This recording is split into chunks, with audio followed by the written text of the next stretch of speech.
Hello friends! Did you know that nearly 80% of those who watch my videos aren't subscribed?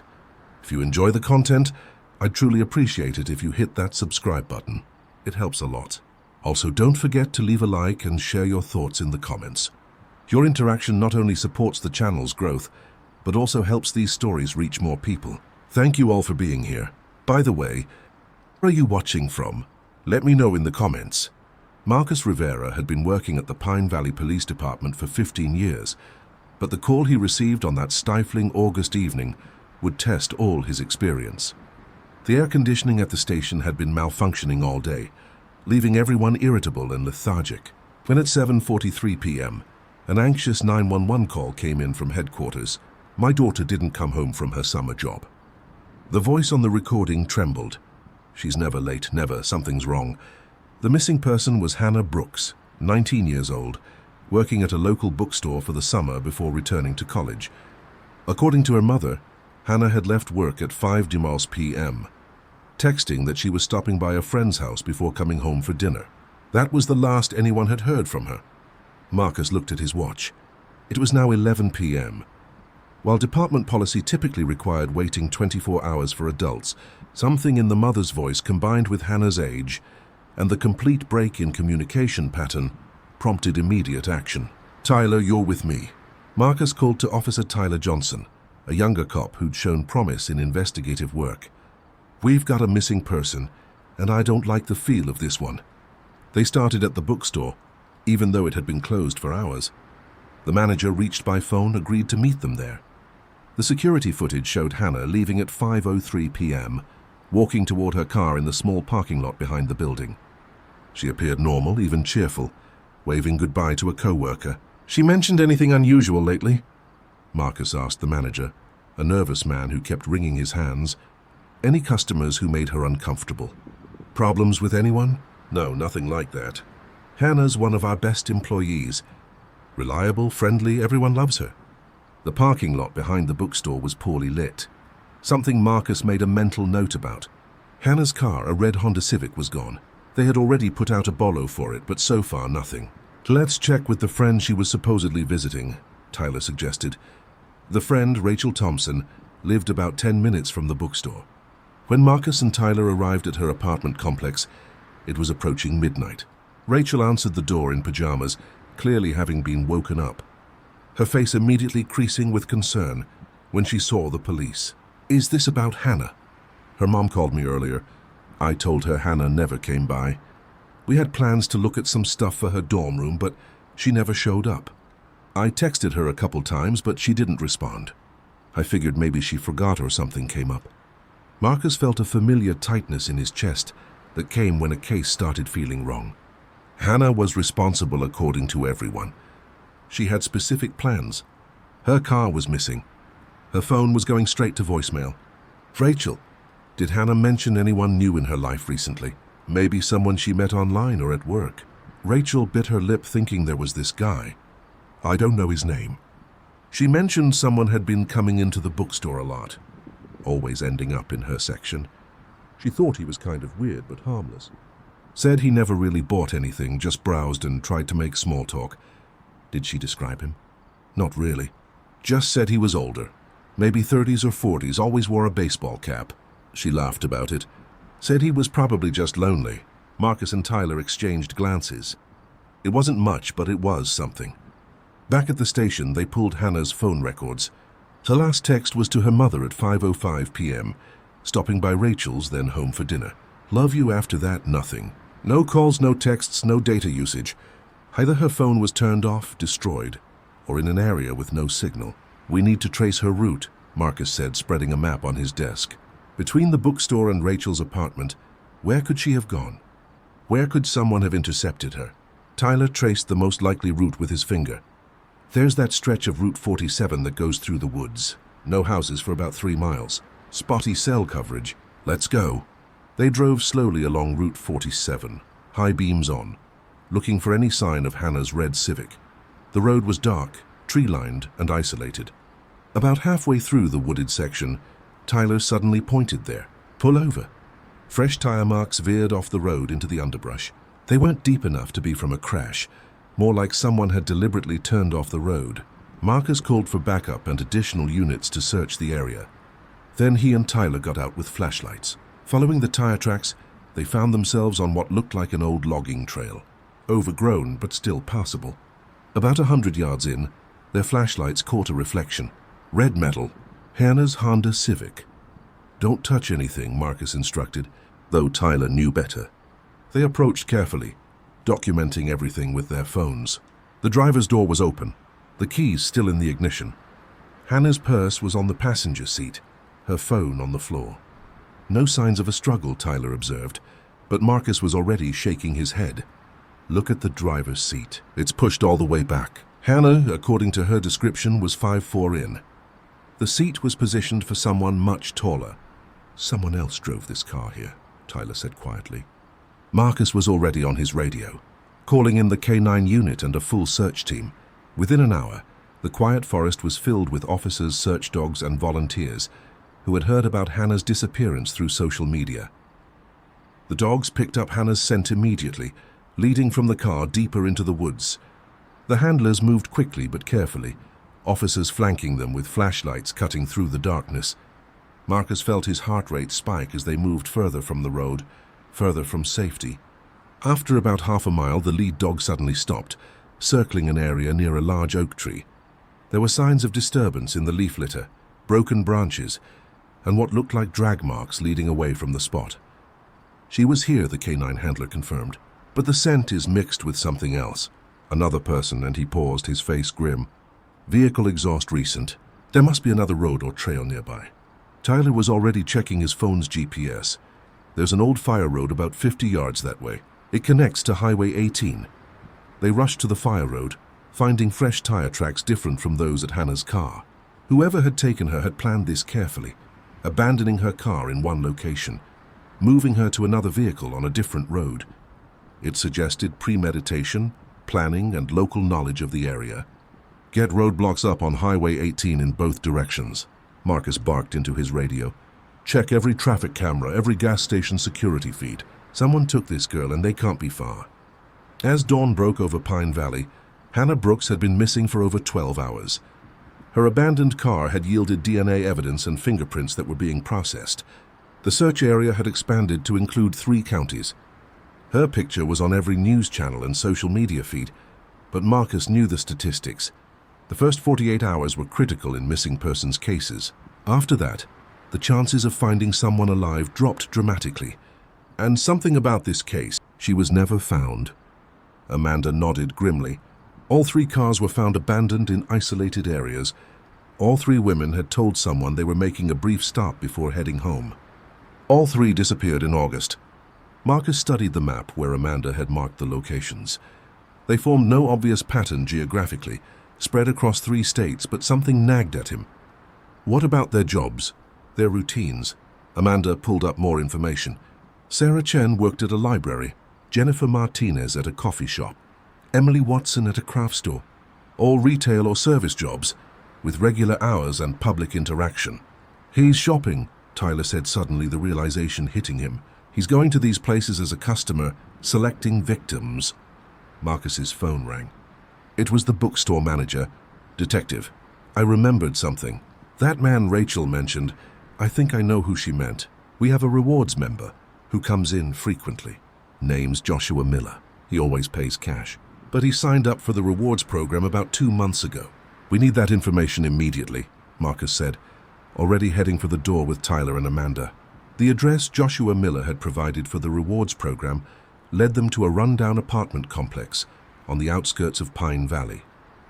The manager, a tired-looking woman hoorah of cigarette smoke, examined the name and apartment number. 3B, that's been vacant for 3 months. Nobody named Miller ever rented here, a fake address, but the rewards program also had a phone number. Amanda immediately went to work tracing it, while Marcus and Tyler decided to canvass the bookstore's neighborhood with Joshua Miller's description. White male, approximately 35 to 45 years old, average height and build, often wearing a baseball cap. Detective Rivera, a voice crackled over the radio. It was Officer Rodriguez from the roadblock on Highway 18. We might have something. Gas station owner about 30 Mara North says a man matching the suspect description filled up around 6 p.m. yesterday. Paid cash, but he was driving a white van. Did they get plates partial? First three are K7J running it now. While they waited, Marcus's phone rang. It was Mrs. Brooks, Hannah's mother. Her voice was barely holding together. "Detective, I found something. I was going through Hannah's room and there's a notebook in her desk. She wrote about that man from the bookstore. She has dates, times he came in. She was documenting it." Marcus felt his pulse quicken. "We're on our way." Hannah's notebook was meticulous. She'd started noting Joshua Miller's visits 6 weeks ago. He came in every Tuesday and Thursday, always between 4 and 5 p.m., always finding his way to whatever section she was working. She'd written descriptions of their interactions. July 18th, he asked about book recommendations again. Stood too close. I moved away. He followed. July 25th, brought me a coffee from next door. I politely declined. He seemed angry but tried to hide it. August 1st, asked when I get off work. I lied and said different times each day. He said he'd figure it out. August 8th, he knows my schedule. He was waiting by my car after work. Pretended it was a coincidence. I'm getting scared. The last entry was from August 13th, the day before she disappeared. I'm going to tell my manager tomorrow. This is getting creepy. He drew a picture of me and left it on my windshield. I'm parking in different spots now. She was scared. Mrs. Brooks sobbed. Why didn't she tell me? Marcus gently took the notebook. She probably didn't want to worry you. Young people often try to handle these situations themselves. This isn't your fault. Amanda's voice came through his earpiece. Marcus, I've got something. The phone number traces to a batch of prepaid phones bought at the electronics store in Riverside. That's where Jennifer Martinez disappeared. Buyer paid cash, but the store has security footage. I'm having them send it over. Back at the station, they gathered around Amanda's computer as the security footage loaded. It was grainy but clear enough. A man in a baseball cap purchasing multiple phones. When he turned toward the camera, Tyler enhanced the image. That's him, the bookstore manager confirmed when they showed him the photo. That's definitely the guy who comes in all the time. Run this through facial recognition, Marcus ordered. Check DMV records, employment databases, everything. While Amanda worked on that, Marcus and Tyler focused on the white van lead. There were 47 white vans in the tri-state area, with plates starting with K7J. They started making calls, checking registrations, looking for any connection to Joshua Miller or the locations where women had disappeared. Detective Rivera. It was Officer Johnson at the front desk. There's someone here who says they have information about Hannah Brooks. The man waiting in the interview room was nervous, fidgeting with his car keys. He introduced himself as Tom Walsh, a truck driver. I was listening to the news about that missing girl, he said. I saw her picture and I remembered something. Yesterday evening around 6:30, I was driving on Highway 18 north of town. This white van cut me off, driving real aggressive. I got a good look when I passed him later. There was a young woman in the passenger seat. She looked wrong. Wrong how? Marcus asked, leaning forward like she was asleep. But not asleep, you know. Slumped over, head against the window. The guy driving kept looking at her, not watching the road. That's why I noticed. And she matched the description. Blonde hair, young. Did you get the plate number? Partial K7J4 something. I called it in to report the dangerous driving, but he shrugged. Marcus's radio crackled. Detective, we have a hit on facial recognition. Joshua Miller is an alias. Real name is Jason Mitchell. He has a record attempted kidnapping 10 years ago in Ohio. Served 4 years. Everything was coming together, but they still didn't know where Jason Mitchell had taken Hannah. The van's partial plate had narrowed it down to 12 possible vehicles. They needed more. Amanda cross-referenced Jason Mitchell with property records, rental agreements, anything that might give us a location. Already on it, Amanda replied, her fingers flying across the keyboard. Wait here. Jason Mitchell's deceased uncle owned property about 50 miles out the north, right off Highway 18. It's been in probate for 2 years, but nobody's living there. It's isolated, has several outbuildings. That's got to be it. Tyler said it fits the timeline, the direction he was heading. Marcus was already mobilizing units. We need to move fast but careful. If Hannah's still alive, we can't spook him into doing something desperate. As they raced north on Highway 18, Marcus couldn't shake the feeling that they were running out of time. The pattern Amanda had found suggested Jason Mitchell kept his victims for approximately 72 hours before they disappeared permanently. Hannah had been missing for 31 hours. The Mitchell property sat at the end of a long gravel road, surrounded by dense forest and abandoned farmland. As the convoy of police vehicles approached with lights off, Detective Rivera coordinated the operation through encrypted radio channels. The sun was setting, casting long shadows across the overgrown landscape. Thermal imaging shows one heat signature in the main house, another in the barn. The tactical team leader reported the vans parked behind the barn. Marcus felt his jaw clench. 2 heat signatures. That was promising. It suggested Hannah might still be alive. "We go in quiet," Marcus instructed 2 teams. "Tyler, you're with me on the barn. SWAT takes the house. Nobody moves until we're in position." They parked 4 miles away, approaching on foot through the tall grass. The property was eerily quiet, except for the distant sound of a generator running. As they got closer, Marcus could see light coming from the barn's windows. Windows that should have been dark in an abandoned property. "Amanda, what do we know about the barn's layout?" The suspect was rationalizing, building up to something. They needed to move now. "On my mark," he whispered. 3, 2, 1, go. The barn doors burst open simultaneously. Marcus entered with his weapon drawn, immediately taking in the scene.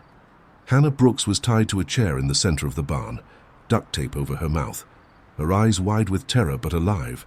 Jason Mitchell stood beside her, a knife in his hand, frozen in surprise at the sudden intrusion.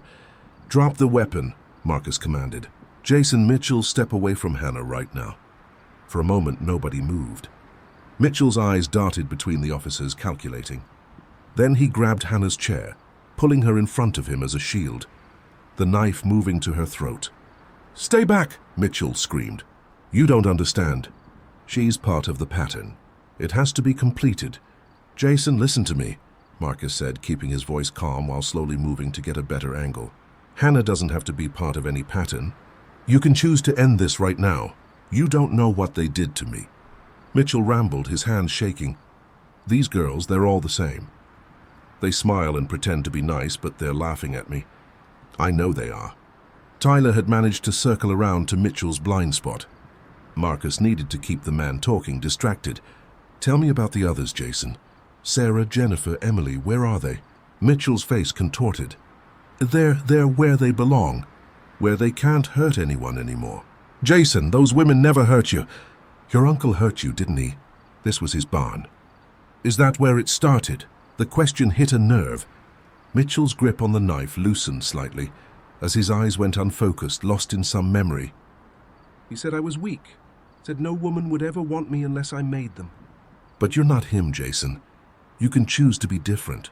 Let Hannah go." "No." Mitchell refocused, pressing the knife closer to Hannah's throat. A thin line of blood appeared. "It's too late." The pattern Tyler struck. In one fluid motion, he grabbed Mitchell's knife hand, twisting it away from Hannah, while Marcus rushed forward to pull Hannah's chair clear. Mitchell fought wildly, but within seconds, multiple officers had him pinned to the ground. "Hannah secure," Marcus called out, cutting her restraints. She collapsed against him, sobbing. "We need medical here now." As paramedics treated Hannah for dehydration, minor injuries and shock, Marcus turned his attention to the barn's interior. Now that the immediate crisis was over, he could see the full horror of what Mitchell had created. The walls were covered with photographs, hundreds of them, not just of Hannah, Sarah, Jennifer, and Emily, but dozens of other women. Surveillance photos taken without their knowledge at various stores and public places. "My God," Tyler breathed. "He's been doing this for years." Amanda's voice came through the radio. "Marcus, SWAT just cleared the house. You need to see what they found in the basement." The house smelled of mold and decay. SWAT officers led them to a reinforced door that had been hidden behind a false wall. The basement had been converted into a makeshift prison. 3 cells constructed from chain-link fencing and reinforced with additional locks. All 3 cells were empty, but each contained personal effects. In one, a purse with Sarah Chen's ID. In another, Jennifer Martinez's cell phone. The third held Emily Watson's jewelry. "Where are they, Jason?" Marcus demanded, when they brought Mitchell to the house in custody. "Where are the bodies?" Mitchell smiled, a cold expression that made Marcus's skin crawl. "You think you've won, but you'll never find them. They're part of the earth now, feeding the trees. The forest keeps its secrets. The search that followed was one of the largest in the state's history. Cadaver dogs, ground-penetrating radar, and hundreds of volunteers combed the 100-acre property and surrounding forest. It took 3 days before the first body was found. Sarah Chen had been buried in a shallow grave about a mile from the house in a grove of pine trees. Jennifer Martinez was found 2 days later, near a dried creek bed. Emily Watson's remains were discovered almost by accident when a search dog alerted to a collapsed root cellar on the edge of the property. But as the search continued, more graves were found. 7 additional victims, some dating back over a decade. Women who had been reported missing from various states, their cases having gone cold. Mitchell had been hunting for far longer than anyone had suspected. "How did we miss this?"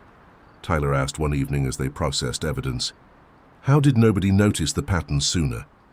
Amanda pulled up a map she'd been working on. "He was smart about it. Never took more than 1 victim from the same area within a 5-year period. Different states, different jurisdictions. Without a centralized database and someone specifically looking for connections, the patterns were invisible." Marcus thought about all the families who would finally have closure, and all the ones who might never know what happened to their loved ones. Mitchell refused to give up any more information, claiming he couldn't remember all of them. Hannah Brooks was the only survivor they found. During her recovery, she provided crucial testimony about her ordeal. Mitchell had drugged her coffee at the bookstore. He'd been working there part-time under a false name for just 2 weeks, gaining access to the break room where employees kept their drinks. He'd waited until she was closing alone, then followed her when she left.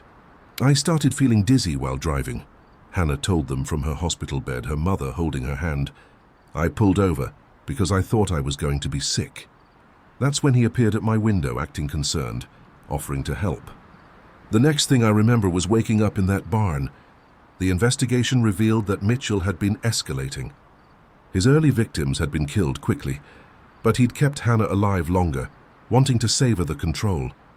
It was this change in pattern, this growing confidence that had ultimately led to his capture. 2 weeks after Jason Mitchell's arrest, Detective Rivera thought the case was closed.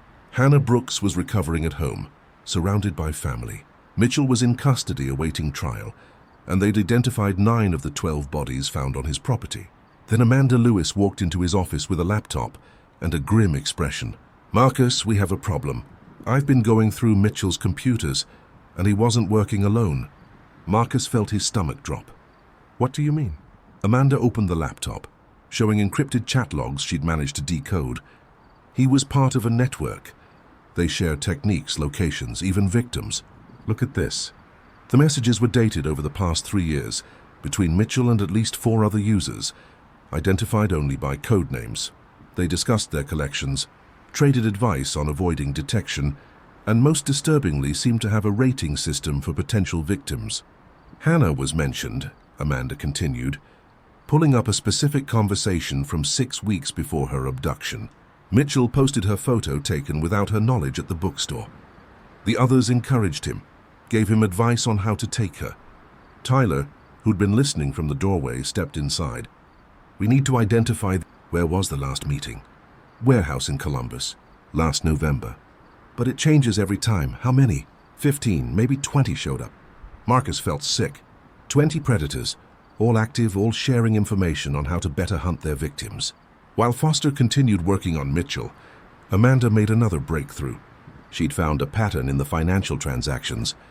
Though the payments were anonymized through cryptocurrency, the conversion pattern suggested regular day jobs for most of the network members.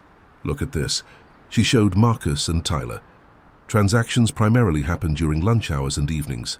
These aren't full-time criminals. There are people with normal jobs, probably families. They're hiding in plain sight. The task force decided to focus on the Riverside connection first. The metadata from the photo led them to a specific neighborhood. They began surveillance, looking for anyone who matched the behavioral profile Foster had developed. It was Officer Rodriguez who spotted him first. White male, mid-40s, works at an insurance office downtown. I've seen him at 3 different coffee shops this week, always during the lunch rush when they're staffed by young women. He takes photos with his phone. The man was identified as Robert Harrison, a married father of 2 with no criminal record. He coached Little League and attended church regularly. He was also, according to the deep dive into his digital footprint, one of Mitchell's most active correspondents in the network. We need to be careful, Foster warned. If we spook him, he'll alert the others and they'll all scatter. They put Harrison under 24-hour surveillance while building their case. It didn't take long. 3 days into the surveillance, Harrison attempted to abduct a barista named Kelly from a coffee shop parking lot. The FBI moved in, catching him in the act. Like dominoes, Harrison's arrest led to 3 more network members. Each arrest revealed more about the organization's structure. They had a hierarchy based on experience and success. They had rules about territory and target selection designed to avoid pattern detection. They even had a twisted mentorship program where experienced members guided newcomers. But the most chilling discovery came from Harrison's computer, a message board with a countdown timer, and the words, "The Grand Collection, 30 days." "What's the Grand Collection?" Marcus demanded during Harrison's interrogation. Harrison smiled coldly. "You're too late. It's already in motion." Foster pulled Marcus aside. "If they're planning something big, a coordinated series of abductions, we need to warn potential targets. Hell, we don't even know who they're targeting." Amanda had been analyzing the network's communication patterns. "I might have something."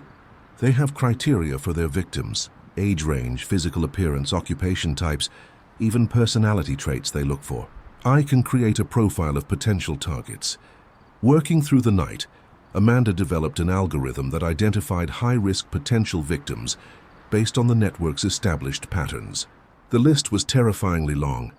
Over 3,000 women across 6 states who fit the profile. "We can't protect them all," Tyler said, the weight of the situation crushing. "No," Marcus agreed, "but we can warn them." The task force made the unprecedented decision to go public. Within 24 hours, news outlets across 6 states were broadcasting warnings about the collectors. Women matching the victim profile were urged to take extra precautions, vary their routines, and report any suspicious behavior immediately. The response was immediate and overwhelming. Police departments were flooded with calls, most false alarms, but several that proved valuable. In Cedar Rapids, a woman reported a man who'd been photographing her at her workplace for weeks. In Detroit, 3 women from the same university came forward about a maintenance worker who seemed to know their schedules too well. Marcus barely slept, coordinating with local departments while continuing to interrogate Mitchell and Harrison. The countdown on the message board showed 15 days remaining. Then Amanda found something in the encrypted files that changed everything.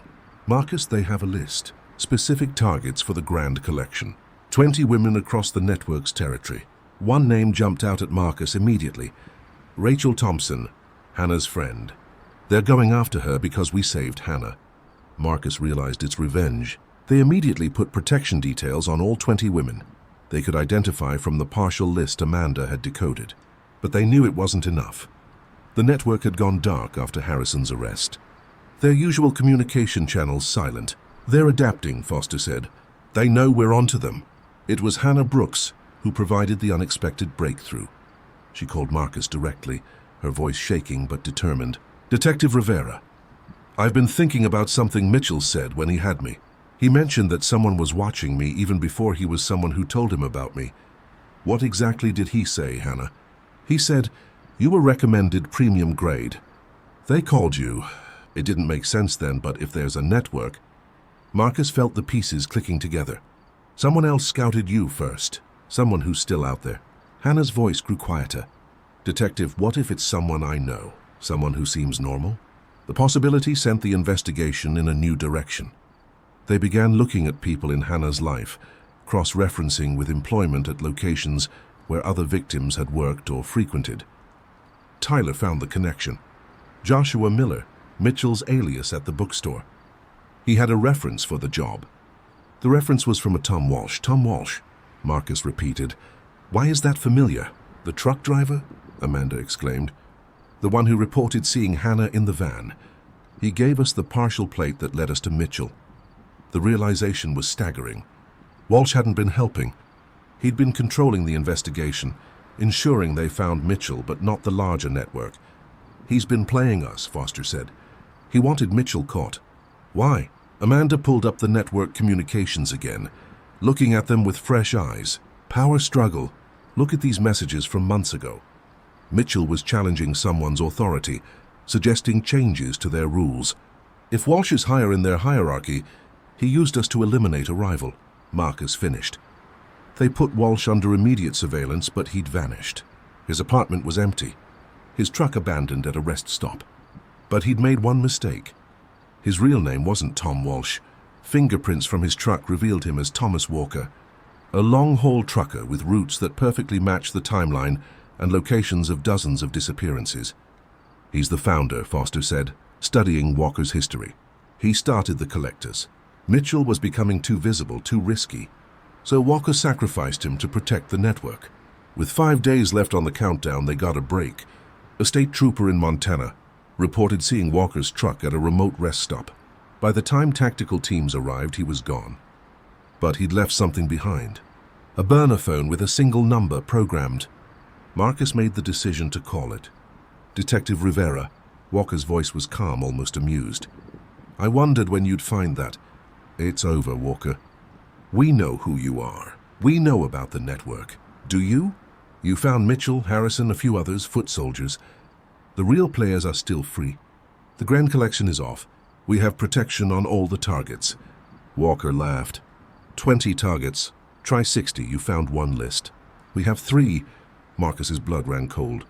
"You're lying." "Am I?" "Check the news, Detective." Amanda quickly pulled up news feeds. 3 missing persons reports had just come in from different states. All young women, all fitting the victim profile. "That's 3, Walker said. 57 to go." Unless what? You let the ones you've caught go." "Full immunity. Clean records. They all walk and the Grand Collection stops." "You know I can't do that." "Then 60 women disappear in the next 5 days. He's getting desperate," Foster said. "Coming personally is a huge risk. He's making mistakes." They tracked Walker's vehicle using traffic cameras, following him north toward the abandoned Mitchell property. It was a taunt, a challenge. He was going back to where it started. The final confrontation came just as the sun rose on the last day of the countdown. Walker had barricaded himself in an old storm shelter on the edge of Mitchell's property. One laid missed in the initial search. He had 4 women with him, all alive but drugged. "Let them go, Walker," Marcus called through a megaphone. "It's over. You think you've won." Walker's voice came back. "You've found maybe a quarter of us. The rest will scatter, lay low, and rebuild. The collection will continue. Not if you give us the names. Full cooperation and we can negotiate." There was a long silence. Then the shelter door opened. Walker emerged with his hands up but smiling. "You want names, Detective? I'll give you names, but you won't believe how high this goes. Judges, politicians, police officers, people you trust, people you work with." As Walker was taken into custody and the women were rescued, his words haunted Marcus. The investigation that followed proved him partially right. The network had indeed infiltrated various positions of authority, though not to the extent Walker claimed. In total, 37 members of the collectors were arrested. 43 women who were targeted for the Grand Collection were saved, but 17 were never found, and 5 network members identified only by their usernames remained at large. Hannah Brooks testified at multiple trials, her courage helping to convict 15 of the captured predators. She became an advocate for missing persons, working with law enforcement to develop better tracking systems and victim support programs. Rachel Thompson moved away from Pine Valley, unable to shake the feeling that someone was always watching. She was right to be cautious. Encrypted messages found later suggested she had been scouted by at least 3 different network members before Hannah's abduction had disrupted their plans. Tyler Johnson received a commendation for his work on the case, but left law enforcement 6 months later, haunted by how many predators might still be out there. Amanda Lewis was recruited by the FBI to help develop predictive algorithms for identifying similar networks. Detective Marcus Rivera continued working missing persons cases, but the collector's case had changed him. Every missing person report now carried the weight of possibility. That it might not be isolated, that it might be part of something larger and darker.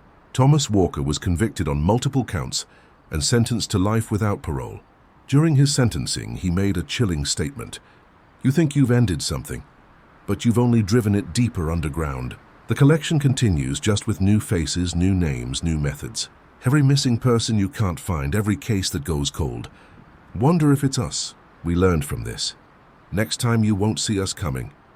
The judge ordered him removed from the courtroom, but his words echoed in the minds of everyone present. 6 months after the trials ended, Marcus received an anonymous package. Inside was a flash drive containing a single video file. It showed a woman bound and gagged with yesterday's newspaper visible in the frame. He didn't recognize her, but the message was clear. The collectors, or some version of them, were still active. The video ended with text on the screen. The grand collection was just the beginning. Phase 2 initiates soon. Marcus immediately contacted Foster and the FBI task force. The investigation, it seemed, was far from over. As Marcus stood in his office, looking at the board covered with photos of still missing women, he thought about Hannah Brooks. She'd survived, but so many others hadn't. And somewhere out there, predators were still hunting, still collecting, still operating in the shadows between normal life and nightmare. He picked up the phone to call Amanda Lewis. They had work to do. The file on the collectors remains open. The official count of identified victims stands at 67, but investigators believe the real number could be in the hundreds. The network's full membership was never completely uncovered, and encrypted communications suggested cells operating internationally. Hannah Brooks now works as a victim advocate, helping other survivors navigate the legal system and rebuild their lives. She still has nightmares, still checks her locks multiple times before bed, but she refuses to let fear control her life.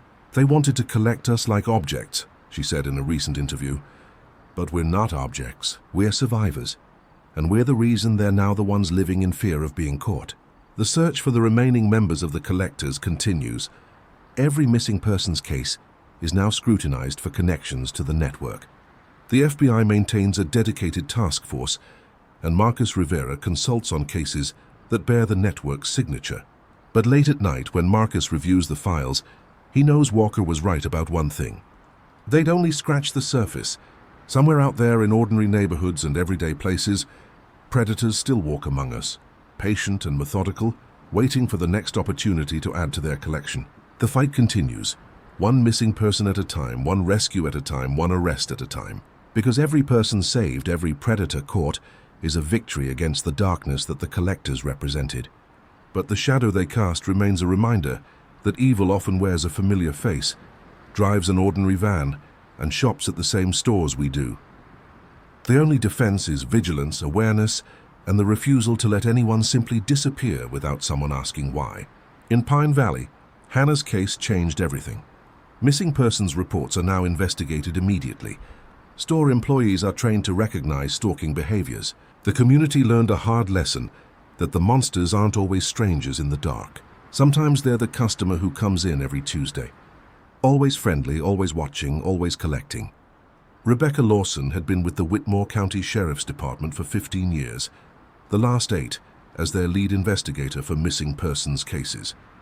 She'd worked countless disappearances, runaways, custody disputes, the occasional genuine abduction.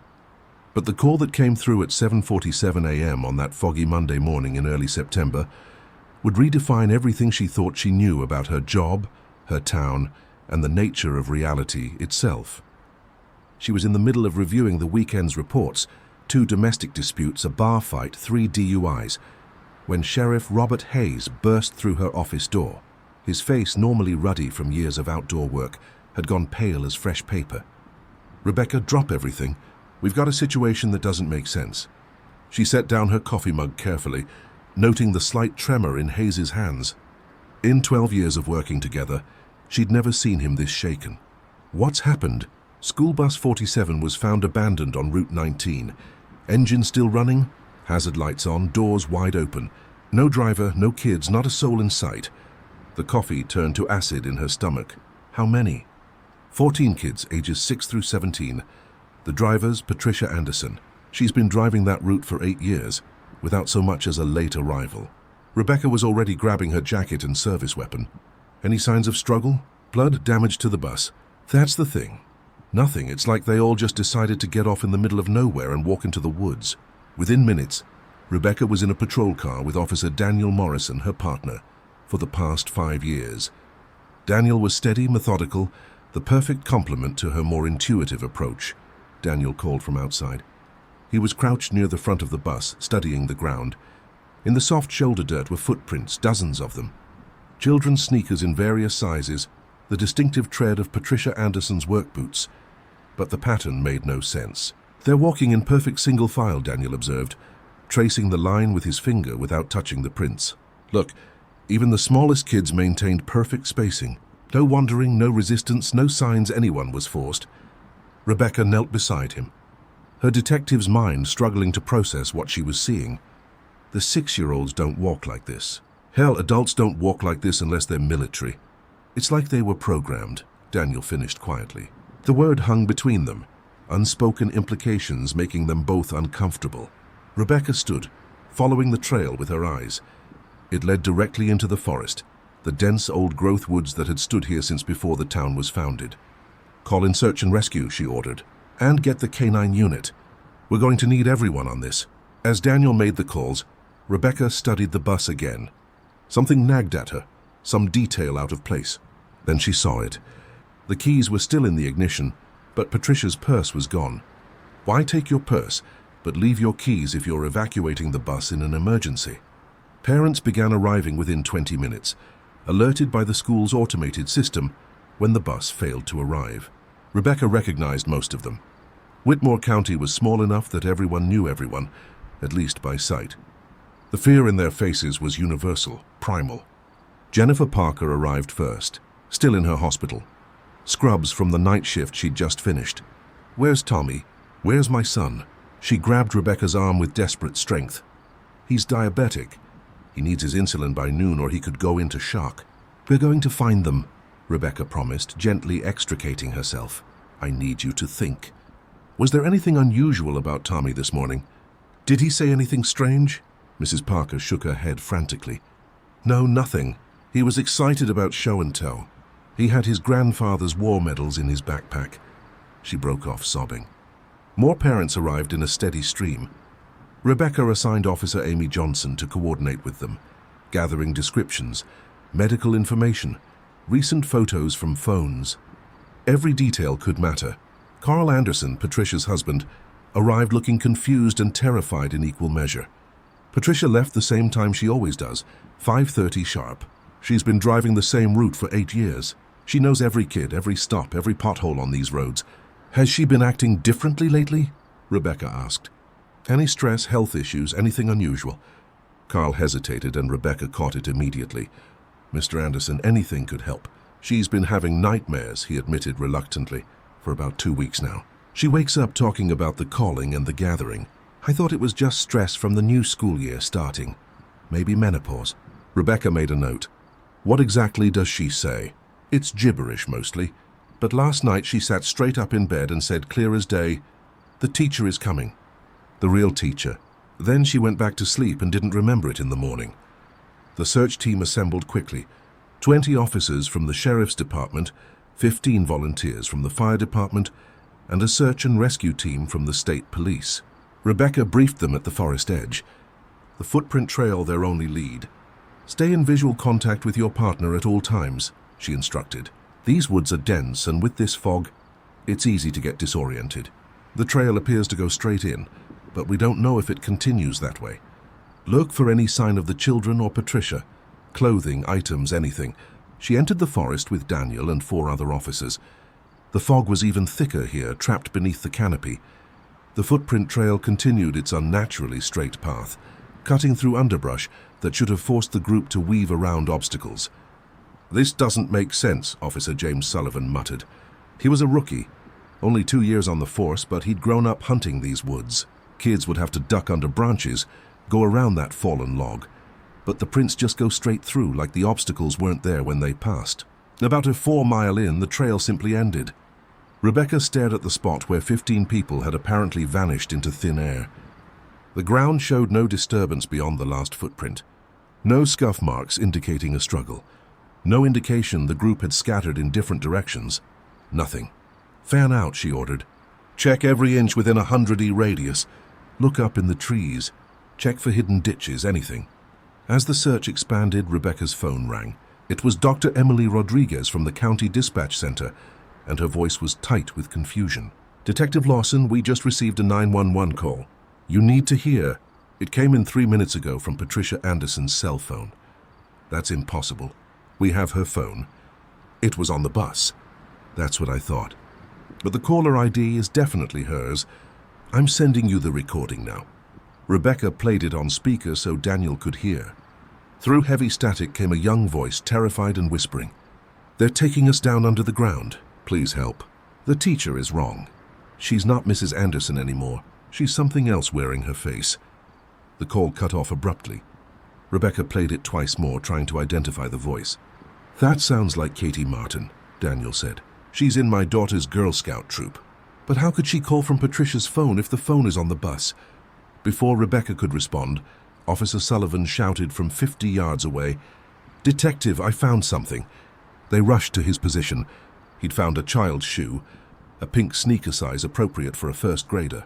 It was caught on a root, but the root itself was strange, bent at an unnatural angle as if deliberately shaped into an arrow pointing northeast. "This was placed here," Rebecca said with certainty. "Someone's leaving us a trail." They followed the new direction, and every 30 yards or so they found another item. A hair ribbon tied to a branch, a pencil case propped against a tree, a baseball cap hung at exact eye level for an adult. Someone, likely one of the children, was trying to guide them. The trail led to a part of the forest Rebecca had never explored, where the trees grew so thick that barely any light penetrated even on sunny days. Here, partially hidden by decades of overgrowth, was a rusted metal grate set into a concrete frame, a ventilation shaft. "The old Whitmore mine system," Daniel breathed. "But this section was supposed to be sealed after the collapse in '73. Rebecca examined the grate. The rust around the bolts was freshly disturbed, metal shavings on the ground. Someone had opened this recently. The grate itself was large enough for adults to pass through, leading down into darkness. "They went underground," she said, the implications hitting her like a physical blow. The Whitmore mine system was vast, mostly unmapped and extremely dangerous. After the 1973 collapse that killed 12 miners, the company had sealed most entrances, but ventilation shafts like this one still dotted the mountain. "We need the mine rescue team," Daniel said already on his radio, "and structural engineers. We can't just go charging down there." While they waited for specialized equipment, Rebecca interviewed Carl Anderson more thoroughly. He'd arrived at the scene desperate for news about his wife. Patricia would never take those kids into danger. He insisted. "She's been driving that route for 8 years. She knows every child's name, their birthdays, their allergies. She keeps extra lunches in case someone forgets theirs. This isn't her. Someone must have forced her." "Tell me more about the nightmares," Rebecca pressed. Carl rubbed his face, exhaustion evident. "They started about 2 weeks ago. She'd wake up drenched in sweat talking about the calling. She said she could hear children singing underground, but not any songs she recognized. I wanted her to see a doctor, but she said she was fine during the day." "Did she mention anything specific about the dreams?" "Locations, names, just one thing that stuck with me. 3 nights ago, she woke up and grabbed my arm so..." The collapse in '73 wasn't entirely natural. The week before it happened, 3 miners went missing. They reported hearing voices calling them deeper into the mountain.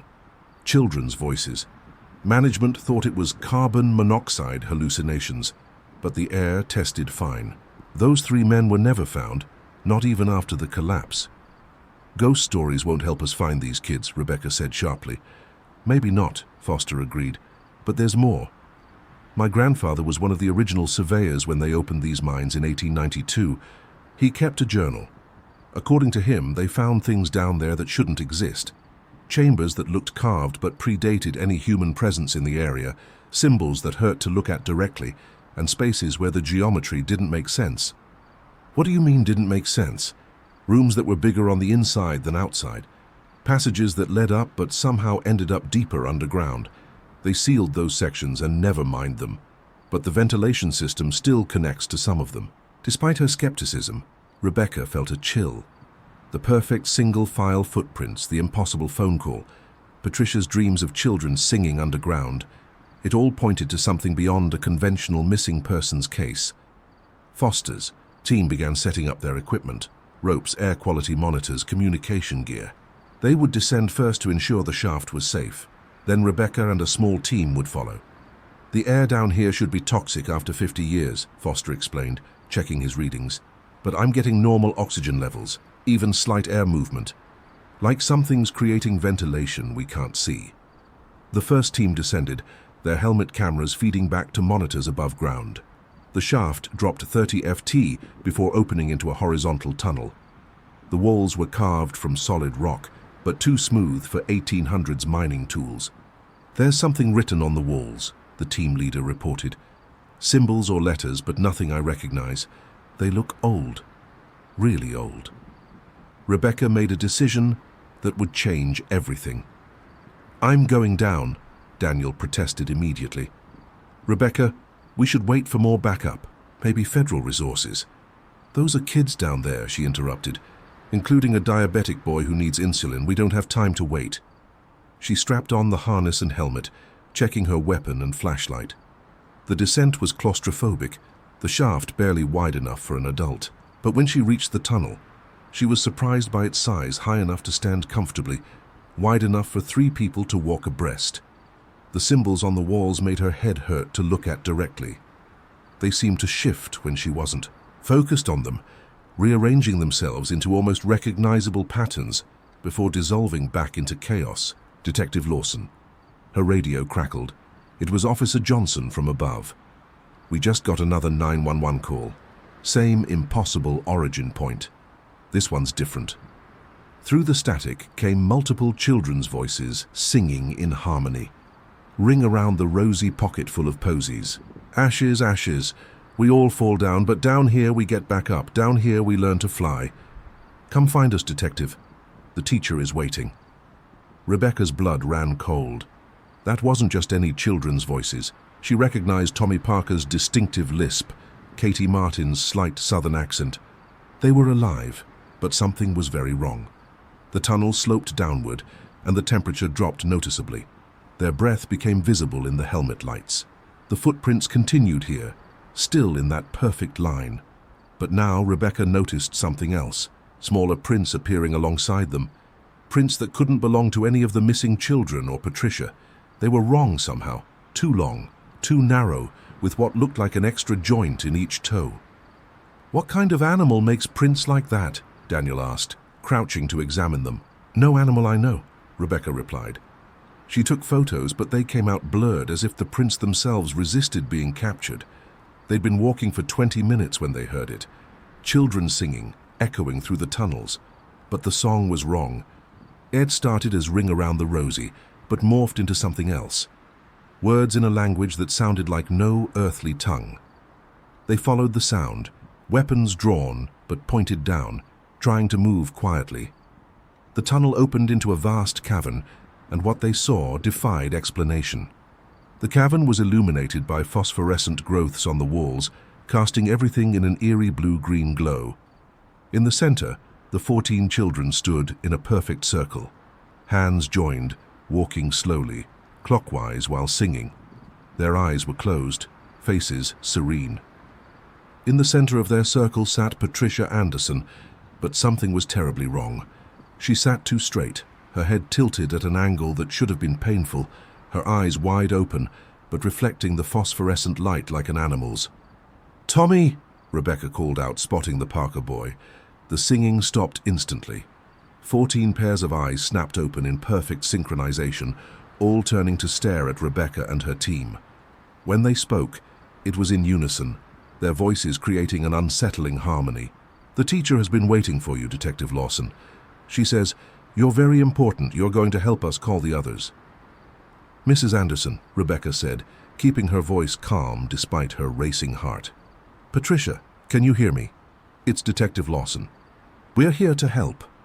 Patricia's body stood with movements that seemed puppeteered, each joint moving independently rather than flowing naturally. When she spoke, her voice was layered, as if multiple people were talking through her at different pitches. Detective Lawson, I've been calling you. We need more students. The lesson isn't complete. Rebecca stepped forward slowly, hands visible and non-threatening.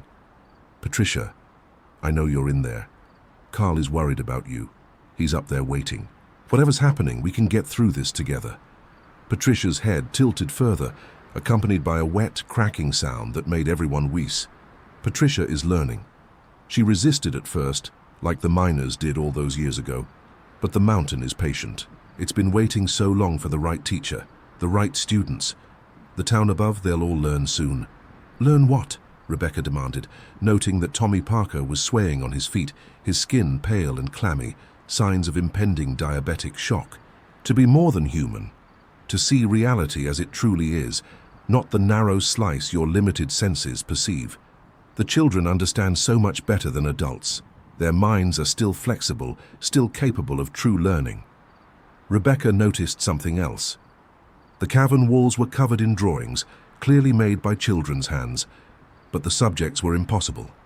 Geometric shapes that seemed to exist in more than 3 dimensions, figures that appeared human until you looked closer and saw too many joints, too many eyes, landscapes that folded in on themselves.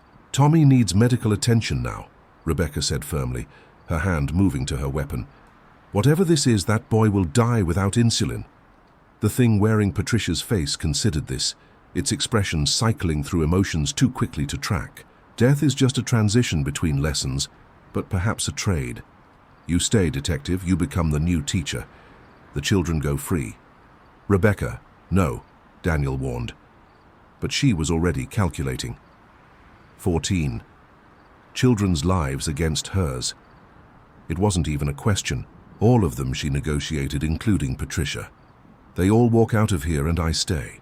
The children suddenly released hands and collapsed like marionettes. It existed in dimensions humans couldn't perceive, and the mountain was merely where it intersected with 3-dimensional space. It had been alone for eons, aware but unable to communicate with the fleeting consciousnesses that occasionally passed through its domain. The miners had been its first real contact with human minds, but adult brains were too rigid, too set in their perception of reality. Children, however, Rebecca gasped as the implications hit her. The entity didn't want to harm anyone. It wanted to teach, to share the vast knowledge it had accumulated across dimensions and timescales humans couldn't fathom. But its teaching method, direct transmission of incomprehensible information, was dangerous to minds not prepared for it. You need a translator, she said aloud, understanding flooding through her. Someone who can bridge the gap between what you are and what we are. The presence seemed to pulse with approval. Images flashed through her mind. Patricia Anderson slowly learning to contain and translate the entity's knowledge. The children serving as conduits for gradual transformation rather than violent change. But you're doing it wrong, Rebecca continued, her detective's mind working through the problem, taking people against their will, traumatizing them. Humans won't accept teaching that comes through fear. The entity seemed to consider this. Rebecca felt its confusion. In its dimension, consent was irrelevant because all consciousness was connected. The concept of individual will was as foreign to it as its existence was to humans. Let me help, Rebecca offered. Release your hold on Patricia completely. Let the children forget what they shouldn't remember yet. Give me time to prepare the town, to find willing volunteers who want to learn. Do it gradually, safely. The presence withdrew slightly, and Rebecca could breathe easier. Then, surprisingly, she felt something that might have been agreement or at least curiosity. When the rescue team returned for her an hour later, Rebecca walked out on her own. The entity had agreed to her proposal, but she could feel its presence in her mind. Not controlling, just observing, learning. Back at the surface, she found controlled chaos. Medical teams were treating the children, all of whom seemed physically unharmed but disoriented. Patricia Anderson was conscious, but confused with no memory of the past several hours. The official report would blame a gas leak causing mass hallucinations. The children would be monitored, but would recover fully with only vague memories of their time underground. Patricia would take early retirement, plagued by dreams she couldn't quite remember. But Rebecca knew the truth, and late at night when the town was asleep, she could feel the mountain watching, waiting, learning how to teach without causing fear. She began identifying potential volunteers, scientists, philosophers, people whose minds were already open to impossible possibilities. 3 months later, Dr. Elizabeth Hartford, a quantum physicist from the State University, became the first voluntary student. She descended into the mountain with Rebecca as her guide. And when she emerged 6 hours later, her eyes held knowledge that would revolutionize human understanding of reality. But that was just the beginning.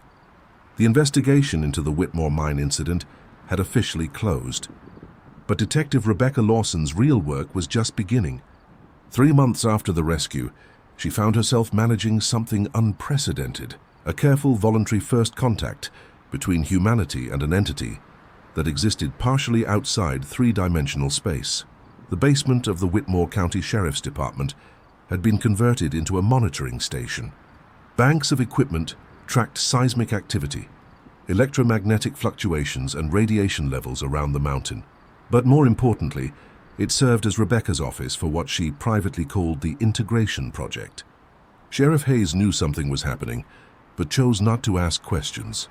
After seeing the rescue footage, children standing in impossible formations, Patricia Anderson moving in ways that defied human anatomy, he'd given Rebecca carte blanche to handle the situation as she saw fit. "As long as no one else goes missing and the feds stay out of our hair, I don't need to know the details," he told her. The first challenge had been the children. All 14 had been returned physically unharmed, but the medical examinations revealed anomalies. Their brain scans showed unusual activity in regions associated with spatial perception and mathematical processing. Tommy Parker, recovering from his diabetic crisis, had started solving complex equations in his sleep, writing them on his bedroom wall with perfect accuracy. Despite having struggled with basic algebra before, Katie Martin had developed what her parents thought was an imaginary friend. But Rebecca recognized it as something else when the girl accurately predicted a minor earthquake 3 days before it happened. "The mountain told me," Katie had explained matter-of-factly. "It can feel the earth moving in ways we can't." Rather than suppress these abilities, Rebecca had convinced the parents to let her work with the children. Twice a week, they met in the community center for what was officially called trauma counseling, but was actually careful exploration of their expanded perceptions. Dr. Elizabeth Hartford had become her invaluable partner in this. After her voluntary contact with the entity, the quantum physicist had gained an intuitive understanding of higher dimensional mathematics that was revolutionizing her field. But more importantly, she could communicate with the entity in ways Rebecca was still learning. "It doesn't think in words or even images," Hartford explained during one of their planning sessions. "It thinks in possibilities, probability clouds that collapse into specific outcomes only when observed." The children aren't seeing the future. They're seeing the most likely probability paths. Patricia Anderson had been the most complex case. While she claimed no memory of the events, Rebecca could see signs that some part of her remained connected to the entity. She would sometimes stop mid-sentence, her head tilting as if listening to something only she could hear. Her husband Carl reported that she'd started sleep-talking in what sounded like mathematical equations. Rebecca visited Patricia regularly, both to monitor her condition and to learn from her unique experience. On one visit, Patricia grabbed her hand suddenly, her eyes focusing with unusual intensity. "It's still there," Patricia whispered, "in the back of my mind. Not controlling, just present, like a door I can choose to open or keep closed. It wants to teach so badly, Rebecca. It's been alone for so long, unable to share what it knows." "What does it know?" Rebecca asked. Patricia's expression became distant. "Everything, nothing. Things that won't happen for 1,000 years, and things that happened before time existed as we understand it. How to cure diseases by adjusting probability waves. How to travel between stars without moving. How consciousness creates reality rather than emerging from it." These sessions were invaluable, but Rebecca knew they were walking a dangerous line. The entity's knowledge was real, potentially transformative for humanity. But human minds weren't equipped to handle it all at once. They needed to build a bridge, a gradual path from current human and Detective Lawson, Brooke said, sitting across from her in the station's interview room. "We've been monitoring the situation in Whitmore County. 14 children and an adult vanish and reappear with no explanation. Unusual patent applications from scientists who visited your town, and you at the center of it all." Rebecca kept her expression neutral. The case was closed. Gas leak causing mass hallucinations. Brooks smiled thinly. We both know that's not true. Satellite imagery shows electromagnetic anomalies centered on Whitmore Mountain. We've intercepted communications discussing dimensional bridges and consciousness expansion. And then there's this. He placed a tablet on the table showing a graph. Standardized test scores in Whitmore County schools have increased by 47% in 6 months. Hospital admissions are down 30%. 3 of your residents have filed patents for technologies that shouldn't exist for another 50 years. Sounds like we're doing something right, Rebecca said carefully. Or something is being done to you, Brooks countered. Detective, I'm not here to shut you down. I'm here because my superiors want to understand what's happening and possibly to make a deal. This was dangerous territory. Rebecca could sense the entity's attention focusing through her, curious about this new development. What kind of deal? Controlled expansion. We provide resources, protection from those who would exploit this, and in exchange we get to study and guide the process. Some of my colleagues want to weaponize whatever is happening here. I'd prefer to see it developed safely. Rebecca considered this. The entity needed to spread its teaching to survive. It existed by exchanging information, and without that exchange it would eventually fade from this dimension. But uncontrolled expansion could cause panic, violence, or worse. I need to consult with others, she said finally. Brooks nodded and stood. You have my card. But detective, decide quickly. Others in my department aren't as patient or understanding as I am. That evening, Rebecca descended into the mountain alone. She'd done this several times since the incident, each visit making the connection stronger. The entity recognized her now, welcomed her like an old friend. In the phosphorescent cavern, she sat where Patricia had sat months ago, closing her eyes and opening her mind to the presence. They want to control you, she thought toward it. The entity's response wasn't words, but understanding. It showed her possibilities. Futures where the government weaponized its knowledge, where humanity destroyed itself with power it couldn't comprehend. But also futures where the integration happened peacefully, where humanity evolved into something beautiful and unrecognizable. We need allies, Rebecca realized. Brooks could be one if we're careful. The entity agreed, but with conditions: no forced contact, no experimentation on the children, and Rebecca would remain the primary liaison, the bridge between worlds. When she emerged, she found Daniel waiting at the entrance. You're going down there too much, he said, concern evident in his voice. You're changing, Rebecca. Your eyes sometimes they reflect light like an animal's. She touched her face self-consciously. I'm still me, Daniel, just more. I can see things now, understand things. The entity isn't malevolent. It's a teacher desperate to share knowledge before it fades from our dimension. And what happens when everyone can see what you see? When reality itself becomes negotiable, it was a question that haunted Rebecca. The entity's knowledge could transform humanity, but transformation was never without cost. Every evolution left something behind. She made her decision. The next day, she called Agent Brooks and arranged a meeting. But this time she brought back up Dr. Hartford, Patricia Anderson, who had finally acknowledged her continued connection, and surprisingly young Tommy Parker and his mother. This is highly irregular, Brooks said, eyeing the child wearily. Tommy has something you need to hear, Rebecca said. The boy, now healthy and vibrant, looked directly at Brooks. The mountain knows about you, about your department, about the other places where reality is thin. You're not the first to find something like this, but you're the first with a chance to do it right. Brooks leaned forward. Other places? Tommy nodded. 7 sites worldwide where entities like the mountain touch our dimension. Most are dormant.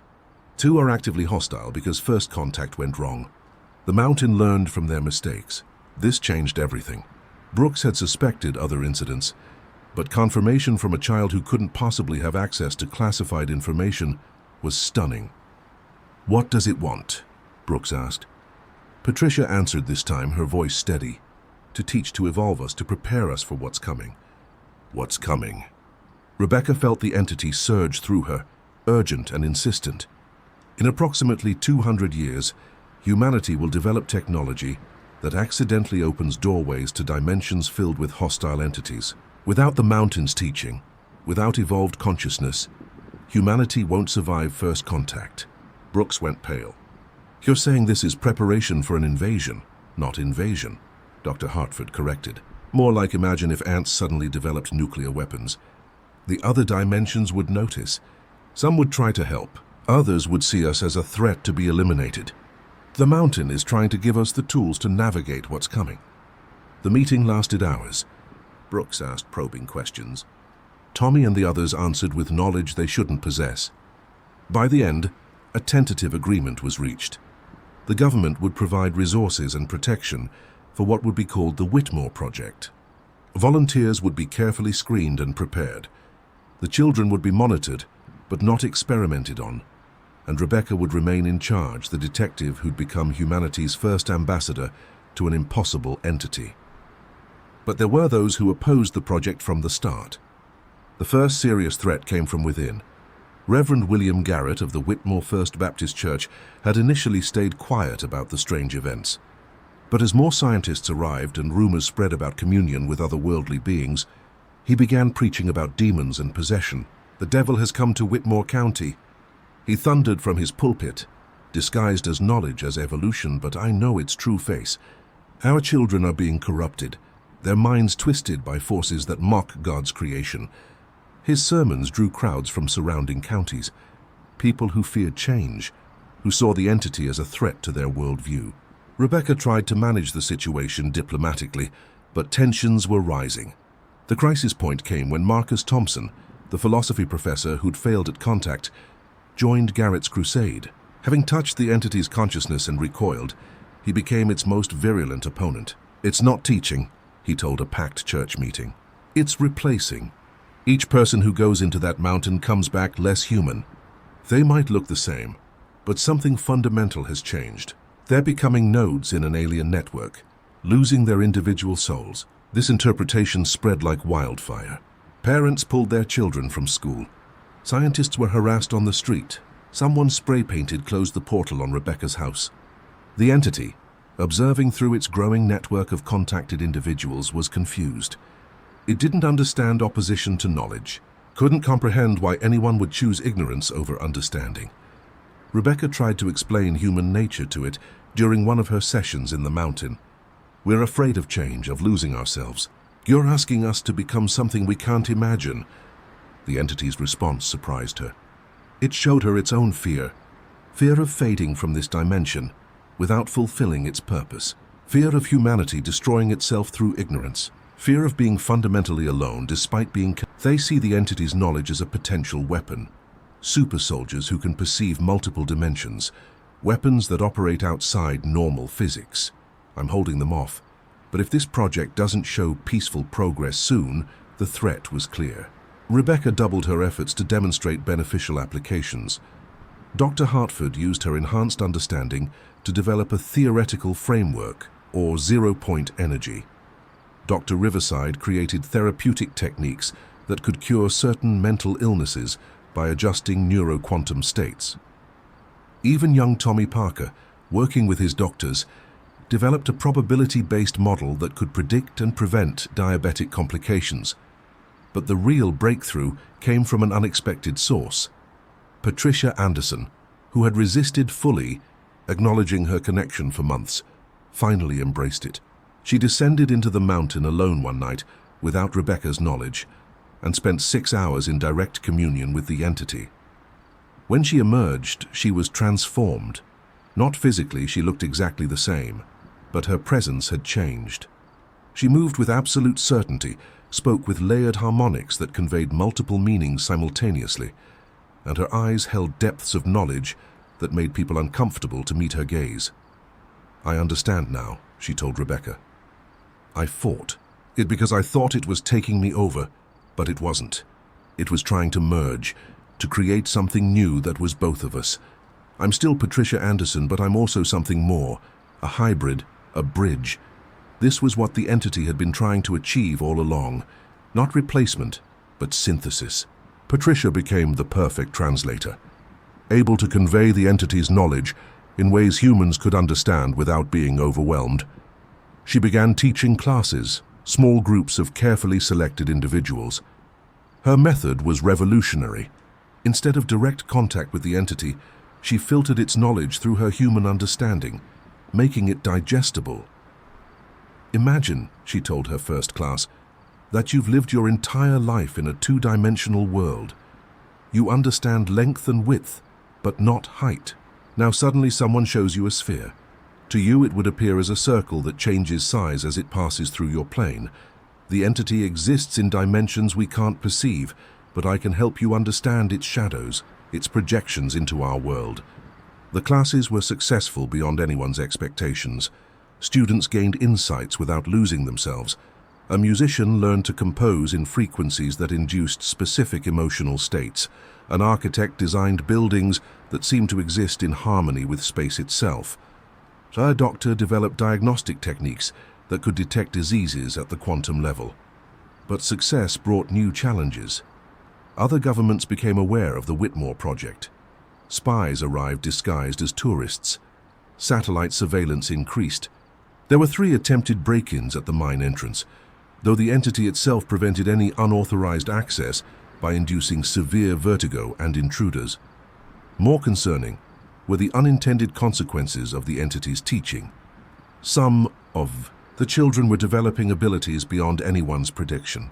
Katie Martin had started having conversations with her reflection, claiming it was her from a parallel dimension. Another child, 8-year-old Michael Torres, could sometimes phase through solid objects, though he couldn't control it, and once got stuck halfway through a wall. They're evolving faster than anticipated, Dr. Hartford observed. Their young brains are incredibly adaptive. We might be looking at the first generation of truly post-human children. This raised ethical questions no one was prepared for. Were these children still human?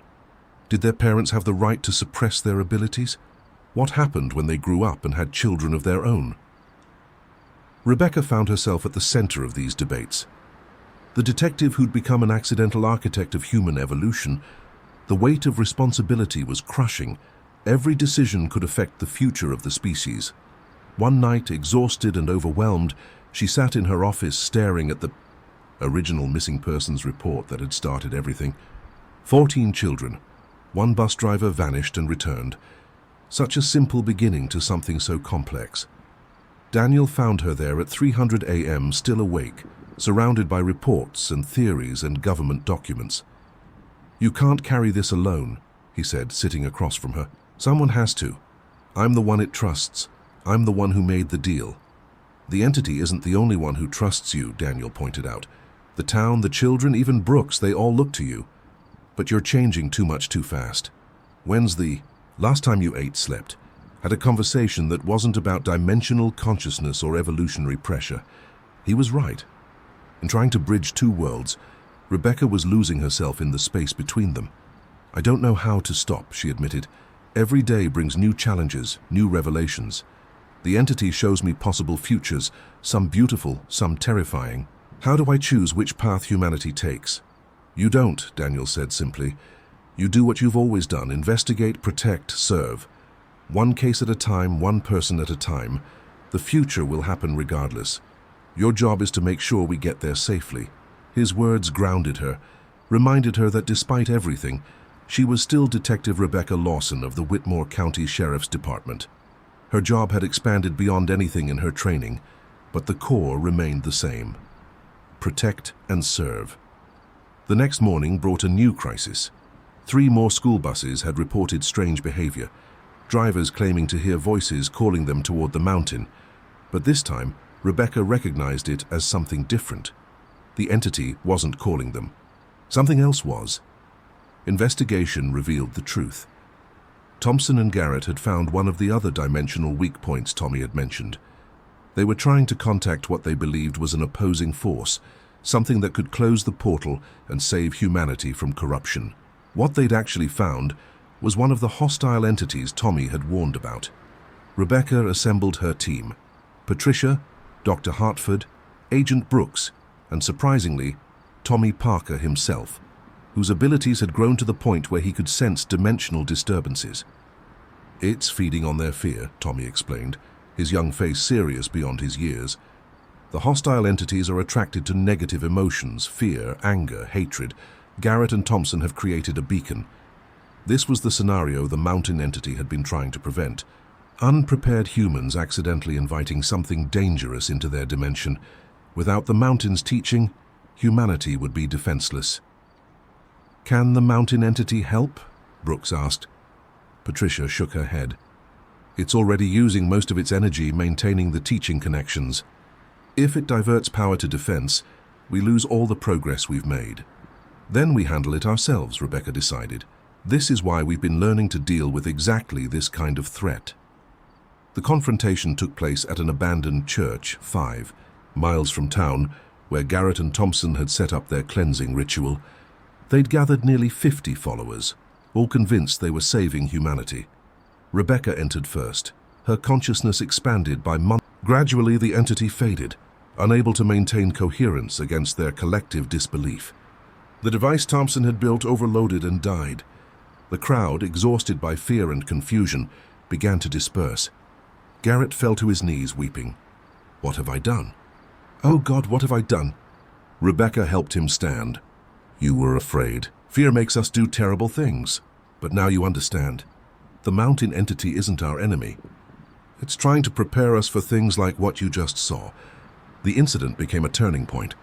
Many of Garrett's followers, having experienced the hostile entity firsthand, began to understand the mountain's necessity. Garrett himself, deeply shaken, became an unexpected ally, preaching acceptance and preparation rather than fear. Thompson was taken for psychiatric evaluation, his mind fractured by contact with something genuinely alien and hostile. He would recover eventually, but never fully, serving as a warning about the dangers of uncontrolled contact with dimensional entities. A year had passed since the original incident. Whitmore County had become a carefully managed epicenter of human evolution. The Whitmore Project, now officially sanctioned and funded, had protocols and procedures for everything from volunteer screening to ability manifestation. Rebecca stood in what had once been the mine's entrance, now transformed into a proper facility, with medical stations, monitoring equipment, and comfortable preparation rooms for those about to make contact. The entity had learned to moderate its presence, creating gentle introduction chambers where people could experience enhanced consciousness gradually. The children were thriving. Tommy Parker had co-authored several papers on probability medicine with leading physicians. Katie Martin's conversations with parallel dimensions had led to breakthrough insights in quantum computing. The others were developing in their own unique ways, each becoming a bridge between current and future humanity. Patricia Anderson had become something unprecedented, a human entity hybrid who could exist comfortably in both worlds. She spent half her time teaching, half in the mountain, helping the entity understand humanity better. Her husband Carl had adapted remarkably, joking that his wife had become multidimensional in the most literal sense. Dr. Hartford's work had attracted global attention. Her papers on consciousness-mediated reality were revolutionary, suggesting that human observation didn't just collapse quantum probability, but actively shaped it. The implications for technology, medicine, and philosophy were staggering. But perhaps the most important development was the network. Those who'd had successful contact with the entity remained connected, able to share insights and support each other across distance. It wasn't telepathy exactly, more like a shared understanding that transcended normal communication. Agent Brooks had become the project's protector in Washington, fighting off attempts to weaponize or commercialize the entity's knowledge. "This isn't about American advantage," he argued to his superiors. "This is about human survival. The dimensional threats Tommy warned about are real. Without global cooperation, we won't be ready." His words proved prophetic when the second hostile entity appeared, this time in Japan. But the network was ready. Knowledge gained in Whitmore County was instantly shared with Japanese scientists, and the threat was neutralized within hours. The global community began to understand that the dimensional entities weren't going away. Humanity needed to evolve to deal with them. Rebecca's role had evolved too. No longer just a detective or liaison, she'd become what Patricia called a dimensional detective, investigating incursions, tracking probability anomalies, solving crimes that existed partially outside normal space-time. Her latest case involved a series of disappearances that looked similar to the original bus incident. But investigation revealed something different. People were volunteering to disappear, entering dimensional pockets to explore reality's deeper layers. They were returning, but changed in ways that made reintegration difficult. "We're going to need new laws," she told Sheriff Hayes during one of their meetings. "How do you arrest someone who can phase through walls? How do you contain someone who exists in multiple dimensions simultaneously?" Hayes, nearing retirement, just shook his head. "I'm glad this is your problem now, Detective. I was trained to deal with drugs and domestic disputes, not dimensional pioneers and probability criminals. The challenges were immense, but so were the rewards. Disease rates in Whitmore County had plummeted as people learned to adjust their own probability toward health. Crime had nearly disappeared. It was hard to harbor violent intent when everyone could sense your emotional state. Education had been revolutionized as children learned to access information directly from dimensional databases. But Rebecca knew this was just the beginning. Standing in the observation room watching a new volunteer prepare for their first contact, she reflected on how much had changed. The frightened detective who descended into an abandoned mine to find missing children had become something she couldn't have imagined. The entity touched her consciousness gently, a familiar presence now. "Are you satisfied?" it asked in its way of pure understanding. "We're getting there," she replied slowly, carefully, "but we're evolving." "The children understand faster," the entity observed. Rebecca smiled, thinking of Tommy and Katie and the others. They were indeed the future, not just evolved humans, but the first generation to grow up truly multidimensional. That's always been true, she thought back. Children adapt, adults resist, but we're learning. Dr. Hartford entered the observation room holding a tablet with concerning readings. "Rebecca, we have a situation. Multiple dimensional incursions detected worldwide. It's like something has triggered a cascade." Rebecca studied the data, her enhanced perception allowing her to see patterns others might miss. This wasn't random. It was coordinated. Something was testing Earth's defenses, probing for weaknesses. "Get Patricia," she ordered, "and contact Brooks. We need the entire network online." As Hartford rushed out, Rebecca turned to the mountain entity. "Is this what you were preparing us for?"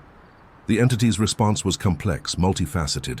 It showed her glimpses of a vast dimensional ecology, countless entities existing in layers of reality humans had never imagined. Earth had been protected by its ignorance, unnoticed by most of these beings. But humanity's growing consciousness was attracting attention.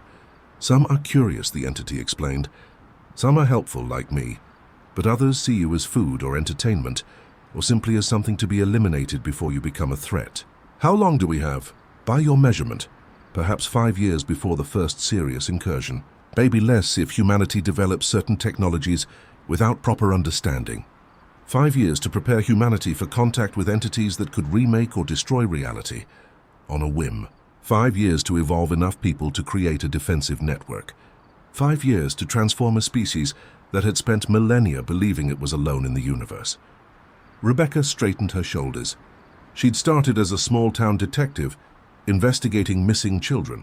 Now she was preparing to investigate threats to human existence itself. But she wasn't alone. The network was growing. The children were learning. The entity was teaching. Humanity was evolving slowly but inevitably. The war for reality hadn't started yet, but the investigation had begun. And Detective Rebecca Lawson intended to solve this case, no matter how many dimensions she had to search for answers. Music Victor Reeves had been staring at the map for 4 hours straight, his coffee long since gone cold. The Nevada State Police headquarters was quiet at this late hour, most of the day shift having departed hours ago. Red pins dotted the map of Interstate 49, each representing a life that had simply vanished without explanation. Her car was found this morning at mile marker 85. Victor opened the file, scanning the preliminary report. Maria had been driving from Las Vegas to visit her sister in Colorado. She'd called her sister around midnight, saying she was making good time and would arrive by morning. She never did. The trucker who found the car, Bill Henderson. "He's outside if you want to talk to him," Catherine said. Victor stood, his joints protesting after hours of hunching over the map. "Let's hear what he has to say." Bill Henderson was a mountain of a man, his weathered hands wrapped around a paper cup of coffee that looked comically small in his grip. He'd been driving trucks for 20 years, he said, and had seen plenty of broken-down vehicles on remote highways. But something about this one had disturbed him. "I passed her around 200 a.m., Bill said, his voice growly from years of cigarettes and CB radio conversations. Silver Honda Civic on the shoulder, hazards flashing. I slowed down, thought about stopping, but figured she'd already called for help. You know how it is. Sometimes stopping for strangers in the middle of nowhere ain't the smartest move." "Understandable," Victor said. "What happened next?" "Jai had a delivery in Vegas, turned around to come back through around 6 Mile a.m. The car was still there. Exact same position. That didn't sit right with me. 4 hours and no tow truck, no highway patrol. So I pulled over, checked it out." "What did you find?" Bill shifted uncomfortably. "The car was running, Detective. After 4 hours, still running. Tank was nearly full, so it hadn't been going the whole time. But here's the weird part. The driver's seat was adjusted all the way back, like someone 7 FT tall had been driving. Maria Gonzalez was 5'2" in according to her license." Victor exchanged glances with Catherine. This detail hadn't been in the preliminary report. "Anything else unusual?" Catherine asked. "The radio," Bill said slowly, as if trying to make sense of his own memory. "It was on, but it wasn't playing music. It was voices whispering, but in a language I didn't recognize. Gave me the creeps, to be honest. I turned it off and called you guys." After Bill left, Victor and Catherine sat in silence for a moment. The case had taken a turn from strange to disturbing. Victor pulled up the reports from the other vehicles. Going back through them with this new information, he found it. 4 of the 7 vehicles had been found with radios on, all tuned to frequencies that shouldn't have been broadcasting anything. "I want to drive out there tonight," Victor decided. "Full crime scene team this time. We're missing something." Catherine looked at the calendar on the wall. "New moon tomorrow night. Every disappearance has been within 3 days of a new moon. Then we don't have much time." The Nevada State Police assembled a task force that afternoon. Captain Marcus Thompson, a 30-year veteran with more commendations than wall space to display them, took charge of the briefing. The room was packed with state troopers, forensic specialists, and even a few FBI consultants who'd been monitoring the case. 7 missing persons in 4 months is officially a pattern, Thompson announced, his voice commanding attention. "The brass wants answers, and the media is starting to sniff around. We need to solve this before it becomes a circus." Detective James Martinez from the Forensics Division raised his hand. "Captain, we've analyzed the soil samples from each scene. There's an unusual mineral composition, traces of elements that aren't naturally occurring in Nevada's desert, meaning either someone is bringing foreign soil to these scenes, or Martinez hesitated, or something is changing the soil composition at a molecular level." The room fell silent. Victor could feel the skepticism radiating from the assembled officers. Cops dealt in facts, evidence, things that could be presented in court. Molecular soil changes sounded like science fiction. "There's more," Martinez continued. "We found similar traces on the steering wheels of 3 vehicles. Whatever it is, it has a crystalline structure unlike anything in our database." Thompson assigned teams to various aspects of the investigation. Victor and Catherine would lead the field investigation, returning to Highway 49 that night. Martinez would continue analyzing the physical evidence. Detective Sarah Collins from Cybercrimes would dig into the victims' digital footprints, looking for any connections they might have missed. As the sun began to set, Victor and Catherine drove toward Highway 49 in an unmarked cruiser, equipped with every piece of detection equipment the department could spare. Electromagnetic field detectors, infrared cameras, atmospheric monitoring devices. If something unusual was happening on that stretch of road, they would document it. "You ever wonder if some cases aren't meant to be solved?" Catherine asked as they passed the city limits, entering the vast emptiness of the Nevada desert. "Every case has a solution," Victor replied, though he didn't sound entirely convinced. "We just haven't found the right angle yet." They reached mile marker 78 as darkness was falling. Victor pulled over, and they began their systematic survey of the 15-mile stretch. Every 100 yards they stopped, took readings, photographed the area.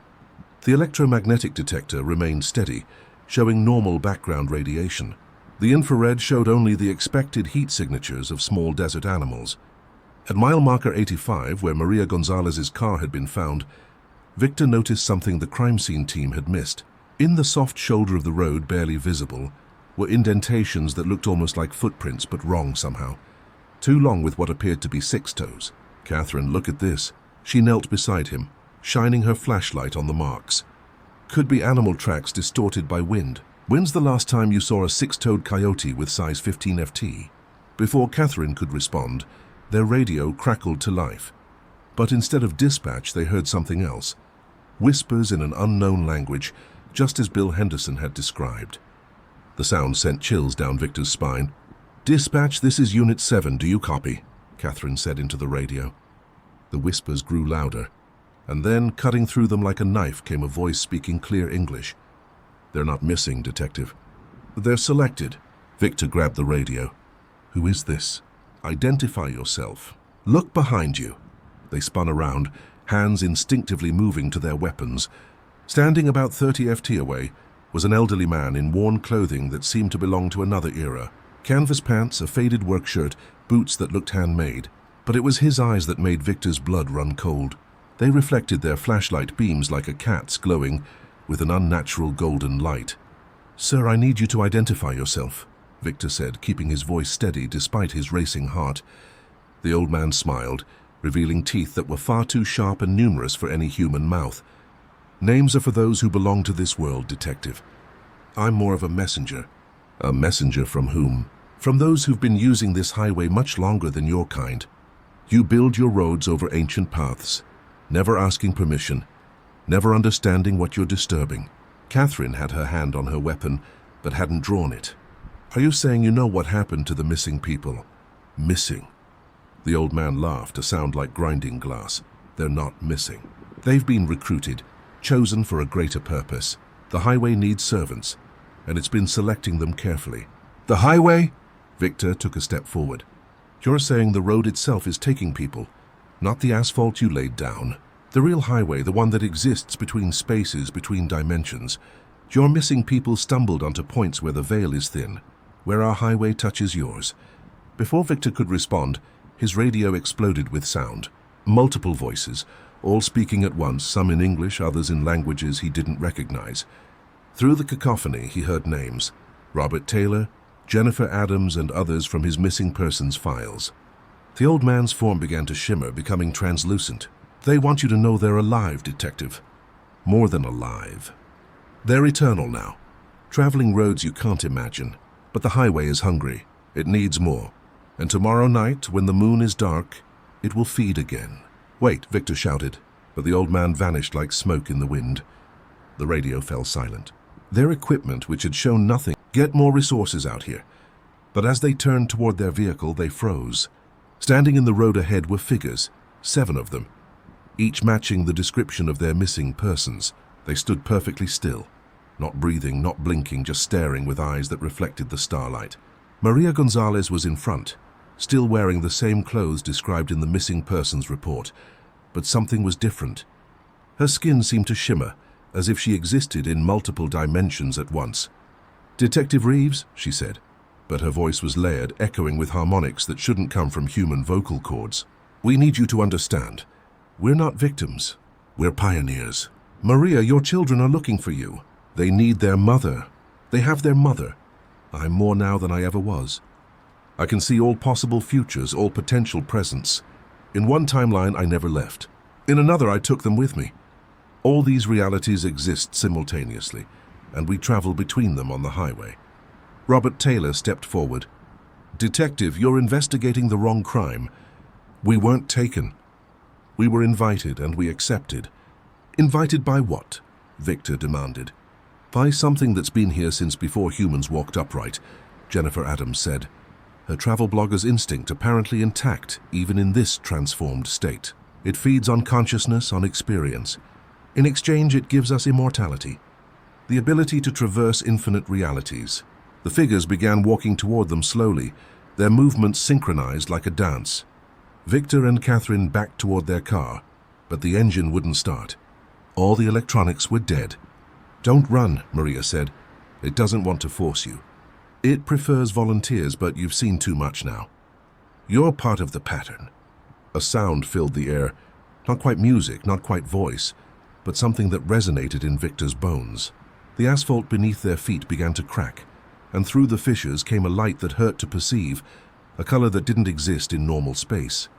Then, as suddenly as it began, everything stopped. The figures vanished. The cracks in the road sealed. Their equipment hummed back to life. If not for the recordings on their cameras, recordings that would later show nothing but static, Victor might have thought he'd imagined it all. They drove back to headquarters in silence, each processing what they'd witnessed. The rational part of Victor's mind, the part trained by 15 years of police work, insisted there had to be a logical explanation, but the evidence of his senses suggested something far beyond conventional understanding. Captain Thompson's office had never felt smaller. Victor and Catherine sat across from their captain, having just finished their report. Thompson's expression cycled through disbelief, anger, and finally settled on frustrated resignation. "You're telling me," Thompson said slowly, "that the missing persons are alive, transformed into some kind of interdimensional beings, and that the highway itself is sentient?" "I'm telling you what we saw," Captain Victor replied. "The dashcam footage shows static. It shows static, Reeves. For 47 minutes, your cameras recorded nothing but interference." Catherine leaned forward. "Captain, I know how it sounds, but something happened out there. Something we can't explain with conventional investigation methods." Thompson rubbed his temples. "The FBI is sending a special unit. They've apparently seen similar cases in Arizona and New Mexico. Until they arrive, I want you to pursue conventional leads. Interview families again. Check financial records, phone logs, anything that makes sense." But Victor couldn't let go of what he'd experienced. That night, he took home copies of all the case files, spreading them across his dining room table. His apartment, usually meticulously organized, became a chaos of documents, photographs, and maps. He started with Robert Taylor, the insurance salesman. Diving deeper into his background, Victor found something interesting. 3 weeks before his disappearance, Taylor had taken out a massive life insurance policy, not on himself, but on his family. He'd also written a series of emails to his brother, emails that his family hadn't mentioned. The emails talked about dreams, vivid dreams of traveling impossible roads, of seeing alternate versions of his life, of being called by something he couldn't name. The final email sent the night before his disappearance read, "I think I understand now. What we call death is just a doorway. I'm going to walk through it with my eyes open." Jennifer Adams's blog posts told a similar story. Her final entries, published in the days before her disappearance, had taken a philosophical turn. She wrote about the nature of reality, about ancient highways that predated human civilization, about indigenous legends of roads that led between worlds. Her research had led her to that specific stretch of Highway 49. She went there on purpose, Victor muttered to himself. She was looking for it. His phone rang. Catherine calling, "Victor, you need to see this. I'm at Maria Gonzalez's apartment." When Victor arrived, he found Catherine in Maria's home office, surrounded by books and printouts. The walls were covered with maps, not just of Nevada, but of the entire Southwest, with red lines marking specific highways. She was tracking it. Catherine said, "Look at these patterns. Every marked road has had similar disappearances over the past 50 years. She knew what she was looking for. Victor examined Maria's research. She had compiled newspaper clippings, police reports obtained through FOIA requests, and even interviewed survivors, people who claimed to have encountered something on these remote highways, but managed to escape. One interview transcript caught his attention. The subject, identified only as DH, described an encounter from 1987. "I was driving through the desert middle of the night when my truck just died. No reason, just stopped. Then I saw them. People walking out of the desert. But they weren't right. They moved in perfect unison, like they were all controlled by the same mind. They surrounded my truck just staring. One of them was my cousin, who'd gone missing 3 years earlier. He looked exactly the same, hadn't aged a day. He told me the highway wanted me, that I could join them in eternal journey. I managed to get my truck started and drove through them. They didn't try to stop me, just watch me go. I've never driven that road again." Maria was investigating the disappearances before she became one, Catherine observed. Maybe she didn't disappear. Maybe she found what she was looking for. Victor's phone buzzed with a text from an unknown number. "Mile marker 85 midnight. Come alone if you want answers." He showed it to Catherine. "It's a trap," she said immediately. "Or an opportunity. We're not getting anywhere with conventional investigation. You're not seriously considering going alone." Victor thought about the 7 missing people, about the families desperate for answers, about the thing wearing Maria Gonzalez's face, claiming to be more than human. "I'll wear a wire." You and backup stayed just outside the affected area. "If something happens, when something happens," Catherine corrected. "When something happens, you'll have evidence." Real evidence. The rest of the day was spent preparing.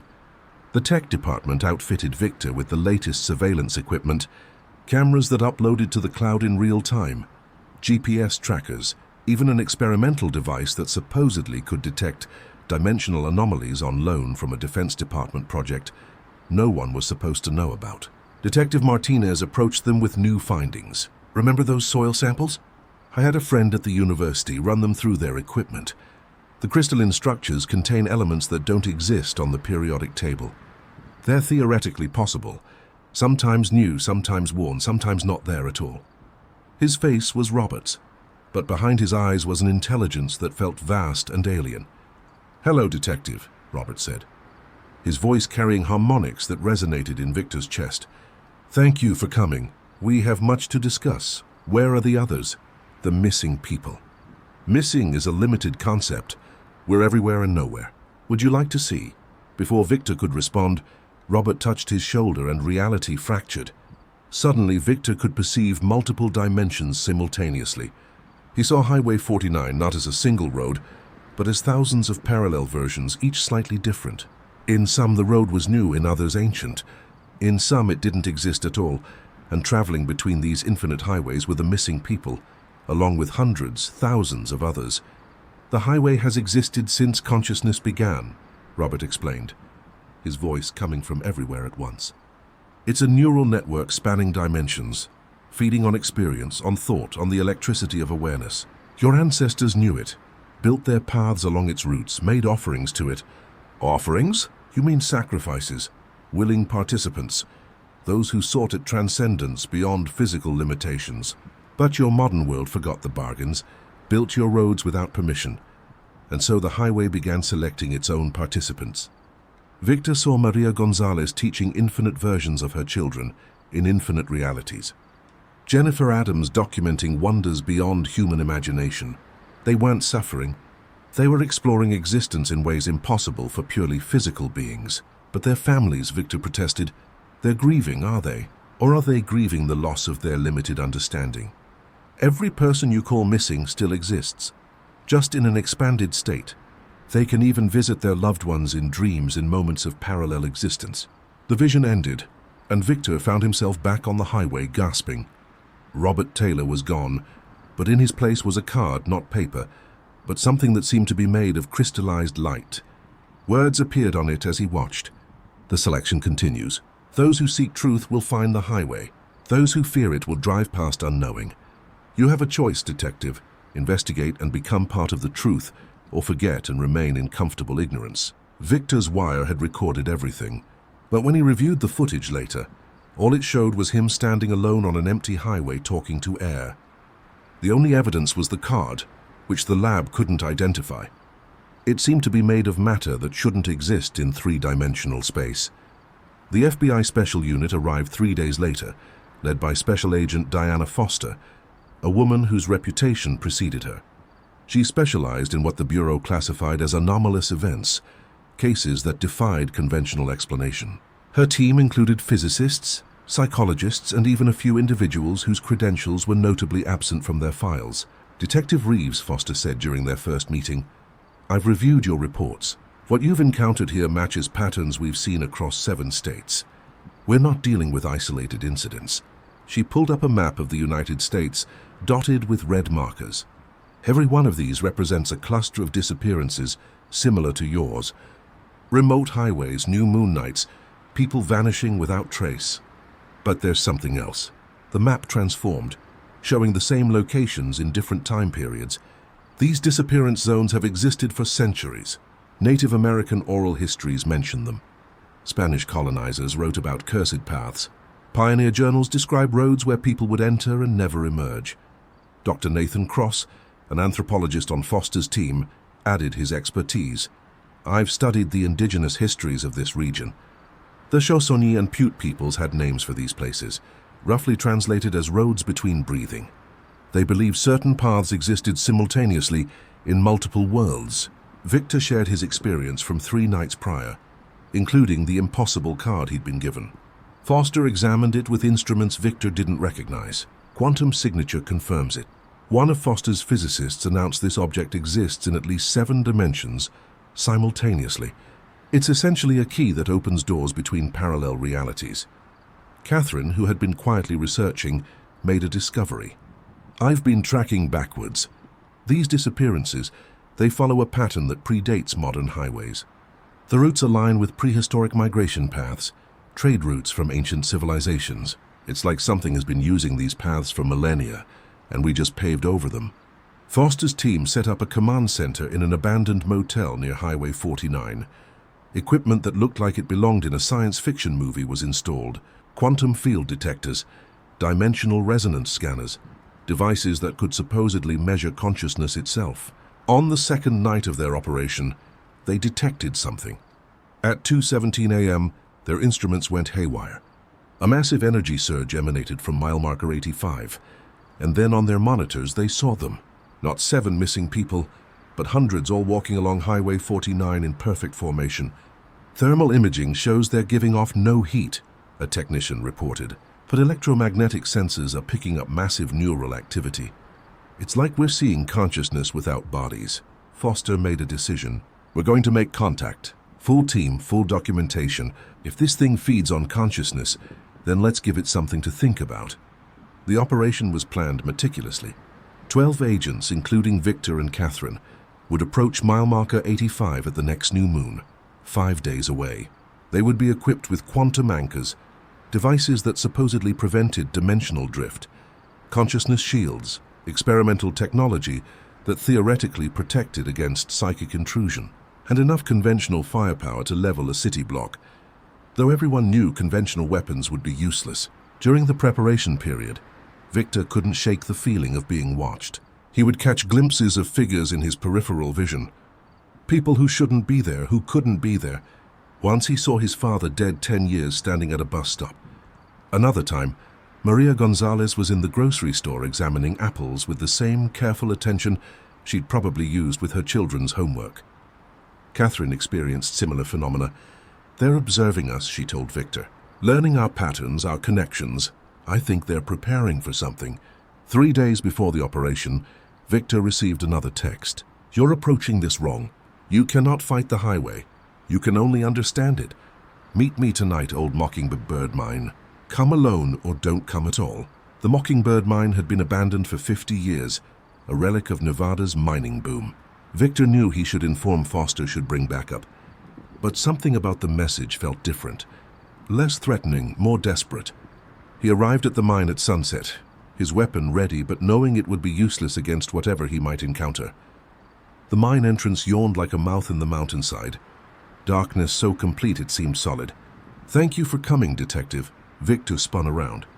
Standing behind him was Jennifer Adams, the travel blogger, but not as he'd seen her on the highway. She looked tired, human. Real Jennifer. Are you? Me? Yes and no. I'm the part of Jennifer that remembers being only human. A fragment left behind when the rest of me transcended. We all leave fragments, echoes. The highway doesn't take everything. It can't. Some part of us remains anchored to this reality. Why did you contact me? Because you're about to make a terrible mistake. Your FBI friends, their technology, their weapons, they think they can contain or destroy the highway. But it's not an entity you can fight. It's a fundamental force like gravity or time. And if they provoke it, if they threaten it, it will stop being selective, it will take everyone. Jennifer led him into the mine, down passages that should have been completely dark, but were illuminated by a phosphorescent glow emanating from the walls themselves. They emerged in a cavern that couldn't possibly exist. It was too large, extending beyond what the mountain could contain. In the center of they weren't prisoners. They were explorers experiencing existence in ways that 3-dimensional beings couldn't comprehend. The old man I met, the one who warned me? Who was he? A guardian. one of the first humans to merge with the highway thousands of years ago. He tries to warn people away, but he also identifies potential candidates. You impressed him, Detective. You didn't run. You didn't dismiss what you saw. You investigated. Is that why I keep seeing things? Dead people, duplicates. You're becoming sensitive to parallel realities. The more you investigate the highway, the more it notices you. Eventually, you'll have to choose. Join it willingly, or try to forget what you've learned and hope it forgets you too. Jennifer's form began to fade. I can't maintain this projection much longer. Tell your FBI friends to stand down. The highway isn't malevolent, but it will defend itself. And if it perceives humanity as a threat, rather than a source of consciousness to preserve and explore, the disappearances will become an exodus. She vanished, leaving Victor alone in the cavern. When he tried to find his way out, he discovered he was standing at the mine entrance, as if the journey inside had never happened. But the knowledge remained heavy and undeniable. He returned to the command center to find chaos. The equipment was detecting massive anomalies, not just at Highway 49, but at dozens of locations across Nevada. Foster was coordinating with units nationwide. Similar spikes were occurring everywhere. It's responding to our presence, Foster said. The more we investigate, the more active it becomes. Dr. Cross had been analyzing historical patterns. I've found something disturbing. Every civilization that's encountered these phenomena has faced a choice. Coexistence or catastrophe. The Mayans, the Anastasia, several Chinese dynasties, they all record encounters with roads to elsewhere. Those who tried to fight it vanished entirely. Those who accepted it, well, they evolved into something else. Victor made a decision. He shared his experience at the mine, Jennifer's warning, everything he'd learned. Foster listened with growing concern. You're suggesting we abandon the investigation. I'm suggesting we change our approach. Instead of trying to stop the disappearances, we try to understand them, maybe even manage them. Manage them? You mean facilitate people vanishing? I mean, give people a choice. Real information about what they're choosing. Right now, the highway is selecting people seemingly at random. But what if we could establish communication, create a protocol? Foster considered this. It went against every procedural instinct, every law enforcement protocol, but the evidence was mounting that they weren't dealing with a criminal case or even a conventional threat. 3 days, she decided. We attempt peaceful contact. If that fails, we proceed with containment protocols. The night of the new moon arrived with an oppressive stillness. No wind disturbed the desert. No animals called in the darkness. It was as if nature itself was holding its breath, waiting to see what would unfold on Highway 49. Victor stood with the FBI task force at mile marker 85. They had foregone their weapons and defensive equipment following Victor's advice. Instead, they carried recording devices, communication equipment, and open mines. Though several agents kept sidearms within reach, unable to completely abandon their training, Agent Foster checked her watch. 11:55 p.m.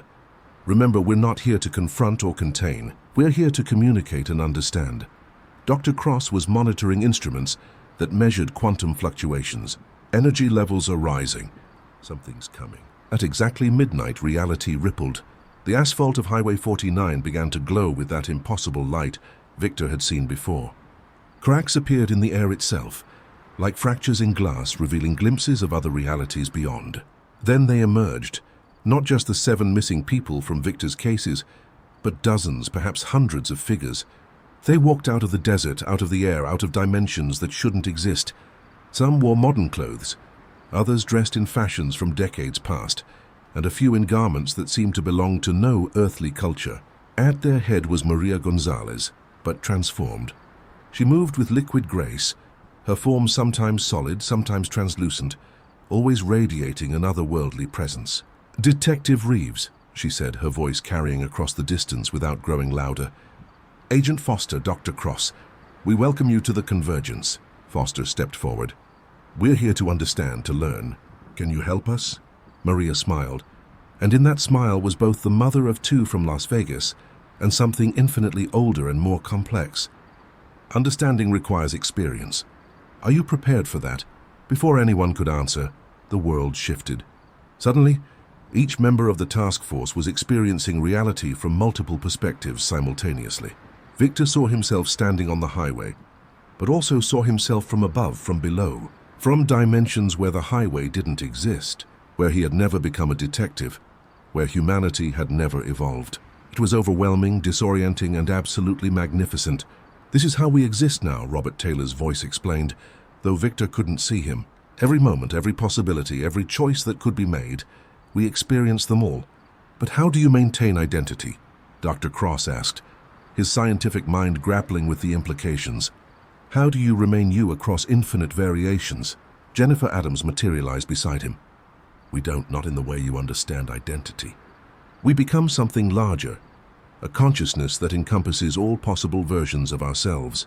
It's not loss of self, it's expansion of self." The vision ended, and the task force found themselves back on the highway, gasping and disoriented. Several agents had fallen to their knees. One was crying, though whether from joy or terror was unclear. Foster, maintaining her composure despite the reality-shattering experience, addressed Maria. "What do you want from us?" "Nothing," Maria replied. "But the highway wants something from humanity. It wants recognition, understanding, and eventually partnership." "Partnership?" An old man emerged from the group, the same one Victor had encountered on his first investigation. But now Victor could see him more clearly. He wasn't just old, he was ancient, carrying the weight of millennia in his bearing. "I am the first walker," he said. "I was among the initial humans to discover the highway back when your species was young. The highway has been waiting for humanity to mature enough to comprehend its nature. That time has come." He gestured and the air shimmered, revealing a vast network of light spreading across the sky. Roads connecting not just places but times, dimensions, states of being. Your science is approaching understanding. Quantum mechanics, parallel universes, consciousness studies. You're ready to learn what the highway truly is. A living network of consciousness that spans all realities, connecting all thinking beings across all possible worlds. "And the disappearances?" Victor asked. "Recruitment. The highway needs conscious beings to grow, to explore new realities, but it has been taken without asking, without explaining. That was our failure. We who first merged with it should have maintained better communication with our origin species." Foster saw an opportunity. "Then let's establish that communication now. Create a system where people can choose knowingly." The first walker nodded. "That is why we revealed our..." General Morrison from Nellis Air Force Base emerged from a command vehicle. "Stand down, Foster. This is now a military operation. These entities represent a clear threat to national security." Foster tried to intervene. "General, we're in the middle of peaceful negotiations. Negotiations with things that kidnap American citizens. I have orders from the highest levels. Contain or eliminate the threat." The assembled figures from the highway didn't flee or attack. They simply stood there waiting. Maria looked at Victor with infinite sadness. "This is what we feared," she said. "Human fear responding with violence to what it doesn't understand." The first walker raised his hand. "If you attack us, you attack the highway itself. And the highway extends through every reality, every dimension where humanity exists. You would be declaring war on infinity." General Morrison was unmoved. "Then we'll fight infinity, open fire." But the weapons didn't work, not because they malfunctioned, but because the bullets simply passed through the figures as if they weren't there. Or rather, as if they existed in a slightly different dimensional phase. "You cannot kill what exists in multiple states simultaneously," the first walker explained patiently. "But your aggression has been noted. The highway will defend itself." The ground began to shake. Cracks appeared in reality itself, spreading from Highway 49 outward. Through the cracks, other realities began to bleed through. Versions of Earth where humanity had never evolved, where different species dominated, where the laws of physics operated differently. "Stop!" Victor shouted. "This won't solve anything." He stood between the military forces and the highway beings, arms spread. "General Morrison, stand down. You're not protecting humanity. You're endangering it. Get out of the way, detective." Or Catherine moved to stand beside Victor, then Foster, then Dr. Cross. One by one, members of the investigation team formed a human barrier. "General," Foster said, "I'm invoking federal jurisdiction. This is still my operation, and I'm ordering you to withdraw." The standoff lasted for what felt like hours, but was probably only minutes. Finally, Morrison lowered his weapon. "This isn't over. When the public learns about this, When they realize what's out there, they'll realize they have a choice, Victor interrupted, between fear and understanding, between limitation and transcendence. The military withdrew, but everyone knew it was only temporary. The secret was out. Within days, maybe hours, the world would know about the highway, about the missing people who weren't missing, about the choice facing humanity. Maria approached Victor. You've bought us time, but not much. The decision will have to be made individually and collectively. Will humanity accept the highway's existence, or will it try to fight something that cannot be fought? Within 48 hours, the story broke worldwide. Despite military classification and government denials, footage leaked. Grainy phone videos of figures walking through walls, satellite imagery of reality fractures along remote highways, testimony from the families of the disappeared, who reported dream visitations from their missing loved ones. Victor found himself at the center of a media storm. His phone rang constantly with interview requests, death threats, and offers from people wanting to find the highway themselves. The small apartment he'd called home became a fortress of reporters and curiosity seekers. Catherine helped him relocate to a safe house provided by the FBI. The world's lost its mind, she said, showing him the news. Religious groups were calling it the rapture. Scientists demanding access to study the phenomena, and conspiracy theorists claiming it was everything from alien invasion to government mind control. Foster convened an emergency meeting. The president is forming a task force. You're both being officially assigned. Victor, they want you as lead investigator given your unique relationship with these entities. They're not entities, Victor corrected. They're evolved humans, or rather humans who've chosen a different form of evolution. Dr. Cross had been analyzing data from their encounter. The energy reading suggests the highway exists in at least 11 dimensions. It's not just interdimensional. It's a fundamental force of the universe, possibly multiple universes. Can we communicate with them again? Maria Gonzalez has been appearing to her children in dreams. Catherine reported she's been preparing them, explaining what happened to her. The younger one, Sophia, seems to understand better than most adults. She drew this. The drawing showed a tree, but instead of branches it had roads spreading in all directions, each one leading to a different version of their house, their family, their world. Kids adapt faster, Foster observed, less locked into one version of reality. That night, Victor returned to Highway 49 alone despite protocols against it. He needed to understand more to find a way to bridge the growing gap between human fear and highway reality. He didn't have to wait long. At mile marker 85, reality shimmered and Jennifer Adams stepped through, looking more solid than she had since her disappearance. Hello, Detective. We've been monitoring the situation. The highway is concerned about the military response, about the division in humanity. Some of you are ready to evolve, others violently opposed. The highway has existed since consciousness began, but it's never faced such organized resistance. What will it do? Jennifer was quiet for a moment. That depends on you, actually. The highway has made a decision. It wants to offer humanity a choice, a real informed choice, but it needs an ambassador, someone trusted by both sides. You want me to partially merge, retain your human form and life, but gain the ability to perceive and interact with the highway directly. You would help facilitate voluntary transitions, investigate problems, and prevent misunderstandings that could lead to conflict. What's the catch? You'll never be fully human again. You'll see every reality simultaneously, know every choice you could have made, experience every loss and joy in infinite variations. It can be overwhelming. Victor thought about the 7 missing persons who had started this investigation, about the thousands more who might disappear if communication broke down, about humanity, standing at a crossroads between its current existence and something unimaginable. Show me what it would be like. Jennifer touched his hand and Victor felt himself expanding. He was still standing on Highway 49, but also in his apartment, in his childhood home, in places he'd never been, but might have gone.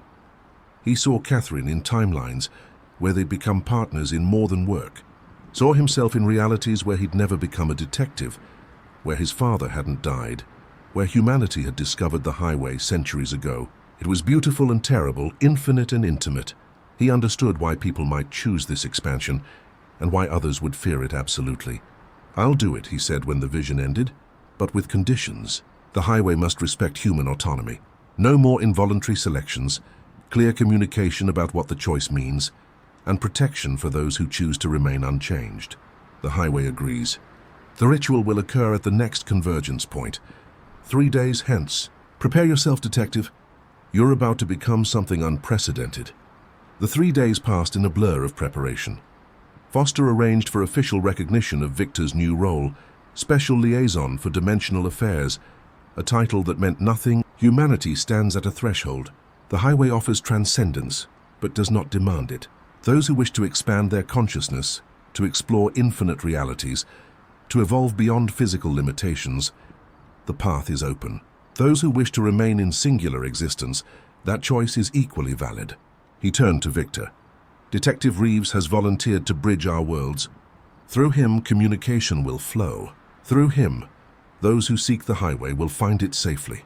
Through him, those who fear it will be protected. Is there no other way? Someone shouted from the crowd. Must we choose between humanity and transcendence? There is a third path, the first walker admitted. Gradual evolution. Some of you already walk it. Artists who glimpse other realities in their dreams. Scientists who theorize about dimensions they can't quite perceive. Children who remember being elsewhere before birth. Humanity can evolve slowly, naturally, taking millennia to achieve what the highway offers instantly. General Morrison, who had been forced to attend by his superiors, stepped forward. And if we refuse all of it, if we want the highway gone, then you would be trying to remove consciousness itself from the universe. The highway doesn't exist because of us. We exist because of it. It's the medium through which thought travels between realities. Destroying it would be like fish trying to destroy water. Victor stepped into the convergence point. The transformation was neither painful nor pleasant. It simply was. He felt himself stretching across dimensions, his consciousness expanding to encompass multiple states of being. He saw every version of this moment, ones where he refused, ones where humanity attacked, ones where everyone chose transcendence immediately. But in this reality, he became the bridge. Still Detective Victor Reeves, but also something more. He could feel the highway like a pulse in reality, could sense every consciousness that traveled its paths, could communicate with both the transcended and the grounded. When he opened his eyes, all of them in all realities, he saw the crowd staring at him. He looked human, but they could sense the difference. He existed more solidly than normal people, as if he were more real rather than less. "I'm still me," he said, his voice carrying harmonics that touched something deep in every listener. "But I can see what you're becoming, all of you. The highway isn't taking people. It's offering evolution. And through me, that offer will always be clear, voluntary, and reversible." "Reversible?" Foster asked. "The transcended can choose to return to lock themselves back into singular existence. It's difficult, like trying to forget you can read after learning, but possible. Maria, would you demonstrate?" Maria kissed her daughter's forehead, then concentrated. Her form solidified, the shimmer fading until she stood there, fully human again, though her eyes held depths that hadn't been there before. Depths that hadn't been there before. "I can go back," she whispered, then louder. "I can go back and forth, visit my children in this reality, then return to the highway to explore others." The implications rippled through the crowd. It wasn't a binary choice. It was a spectrum of existence, with movement possible in both directions. 6 months after the convergence, the world had adapted to its new reality with surprising resilience. The Department of Dimensional Affairs had been established with Victor as its primary consultant. Highway access points were designated at specific locations where the veil was naturally thin, allowing for controlled and monitored transcendence. Victor maintained an office in both regular reality and the dimensional space between. Some days he investigated disappearances that turned out to be voluntary transcendence. Other days, he helped locate people who had gotten lost in the infinite highways of possibility. Most days he simply served as a translator between two states of human existence. Catherine had become his partner in this new role, though she remained fully human. "Someone needs to keep you grounded," she'd said, and he was grateful for the anchor she provided. The statistics were fascinating. In 6 months, approximately 100,000 people worldwide had chosen temporary or permanent transcendence. Most were terminally ill, seeking escape from pain. Others were philosophers, artists, or scientists, drawn to expanded perception. Some were simply curious, but the vast majority of humanity remained unchanged, going about their lives with the knowledge that evolution was optional, available whenever they felt ready or never if they preferred.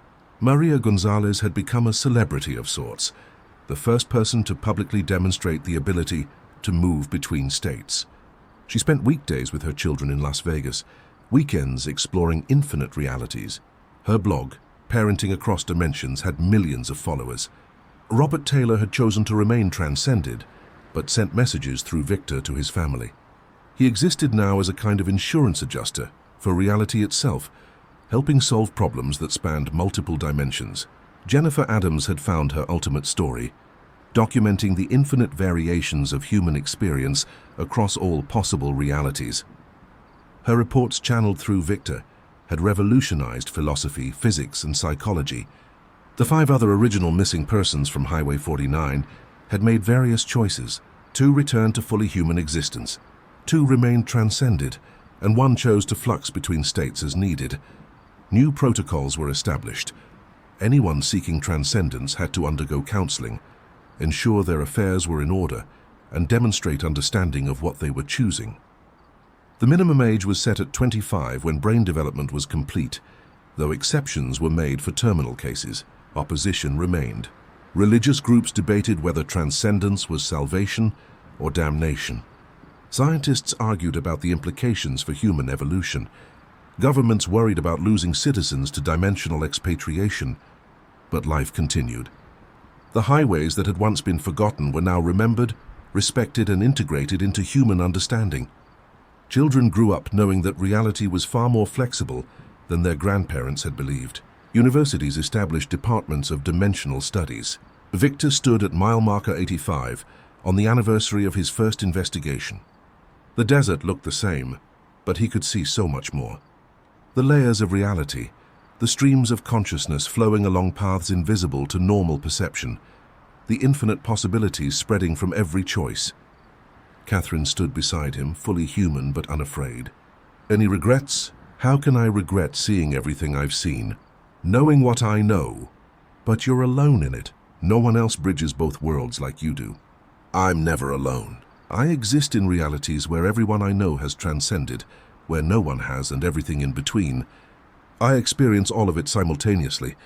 If anything, I'm too accompanied. A car pulled up. A family on a road trip, unaware of the significance of this spot. They drove past without incident, their reality untouched by the infinite possibilities flowing around them. That was the beauty of the new arrangement. Choice without coercion, evolution without extinction. What happens next? Catherine asked. Victor saw flashes of possible futures, ones where humanity fully embraced transcendence within a generation, ones where they rejected it and remained grounded, ones where they found balance between the 2 extremes. Whatever we choose, he said, the highway will be there waiting, offering but never demanding. And I'll be here making sure the choice remains free. As the sun set over the desert, painting the sky in impossible colors that Victor could see in spectrums beyond normal human perception, he thought about those 7 missing persons who had started it all. They hadn't been lost. They'd been pioneers inadvertently opening a door that humanity wasn't quite ready to walk through. Now that door stood open, clearly marked with a guide to help those who wished to pass through and protect those who didn't. It wasn't the investigation's conclusion he'd expected when he'd first stared at that map covered in red pins, but it was perhaps the only one that could have bridged the gap between what humanity was and what it might become. The highway stretched on, infinite and patient, and Detective Victor Reeves stood at its threshold, forever, investigating the greatest mystery of all, the nature of consciousness itself, and the paths it might take through the infinite cosmos of possibility. In his pocket, he still carried his detective's badge, a reminder of the man he'd been. But now he also carried something else,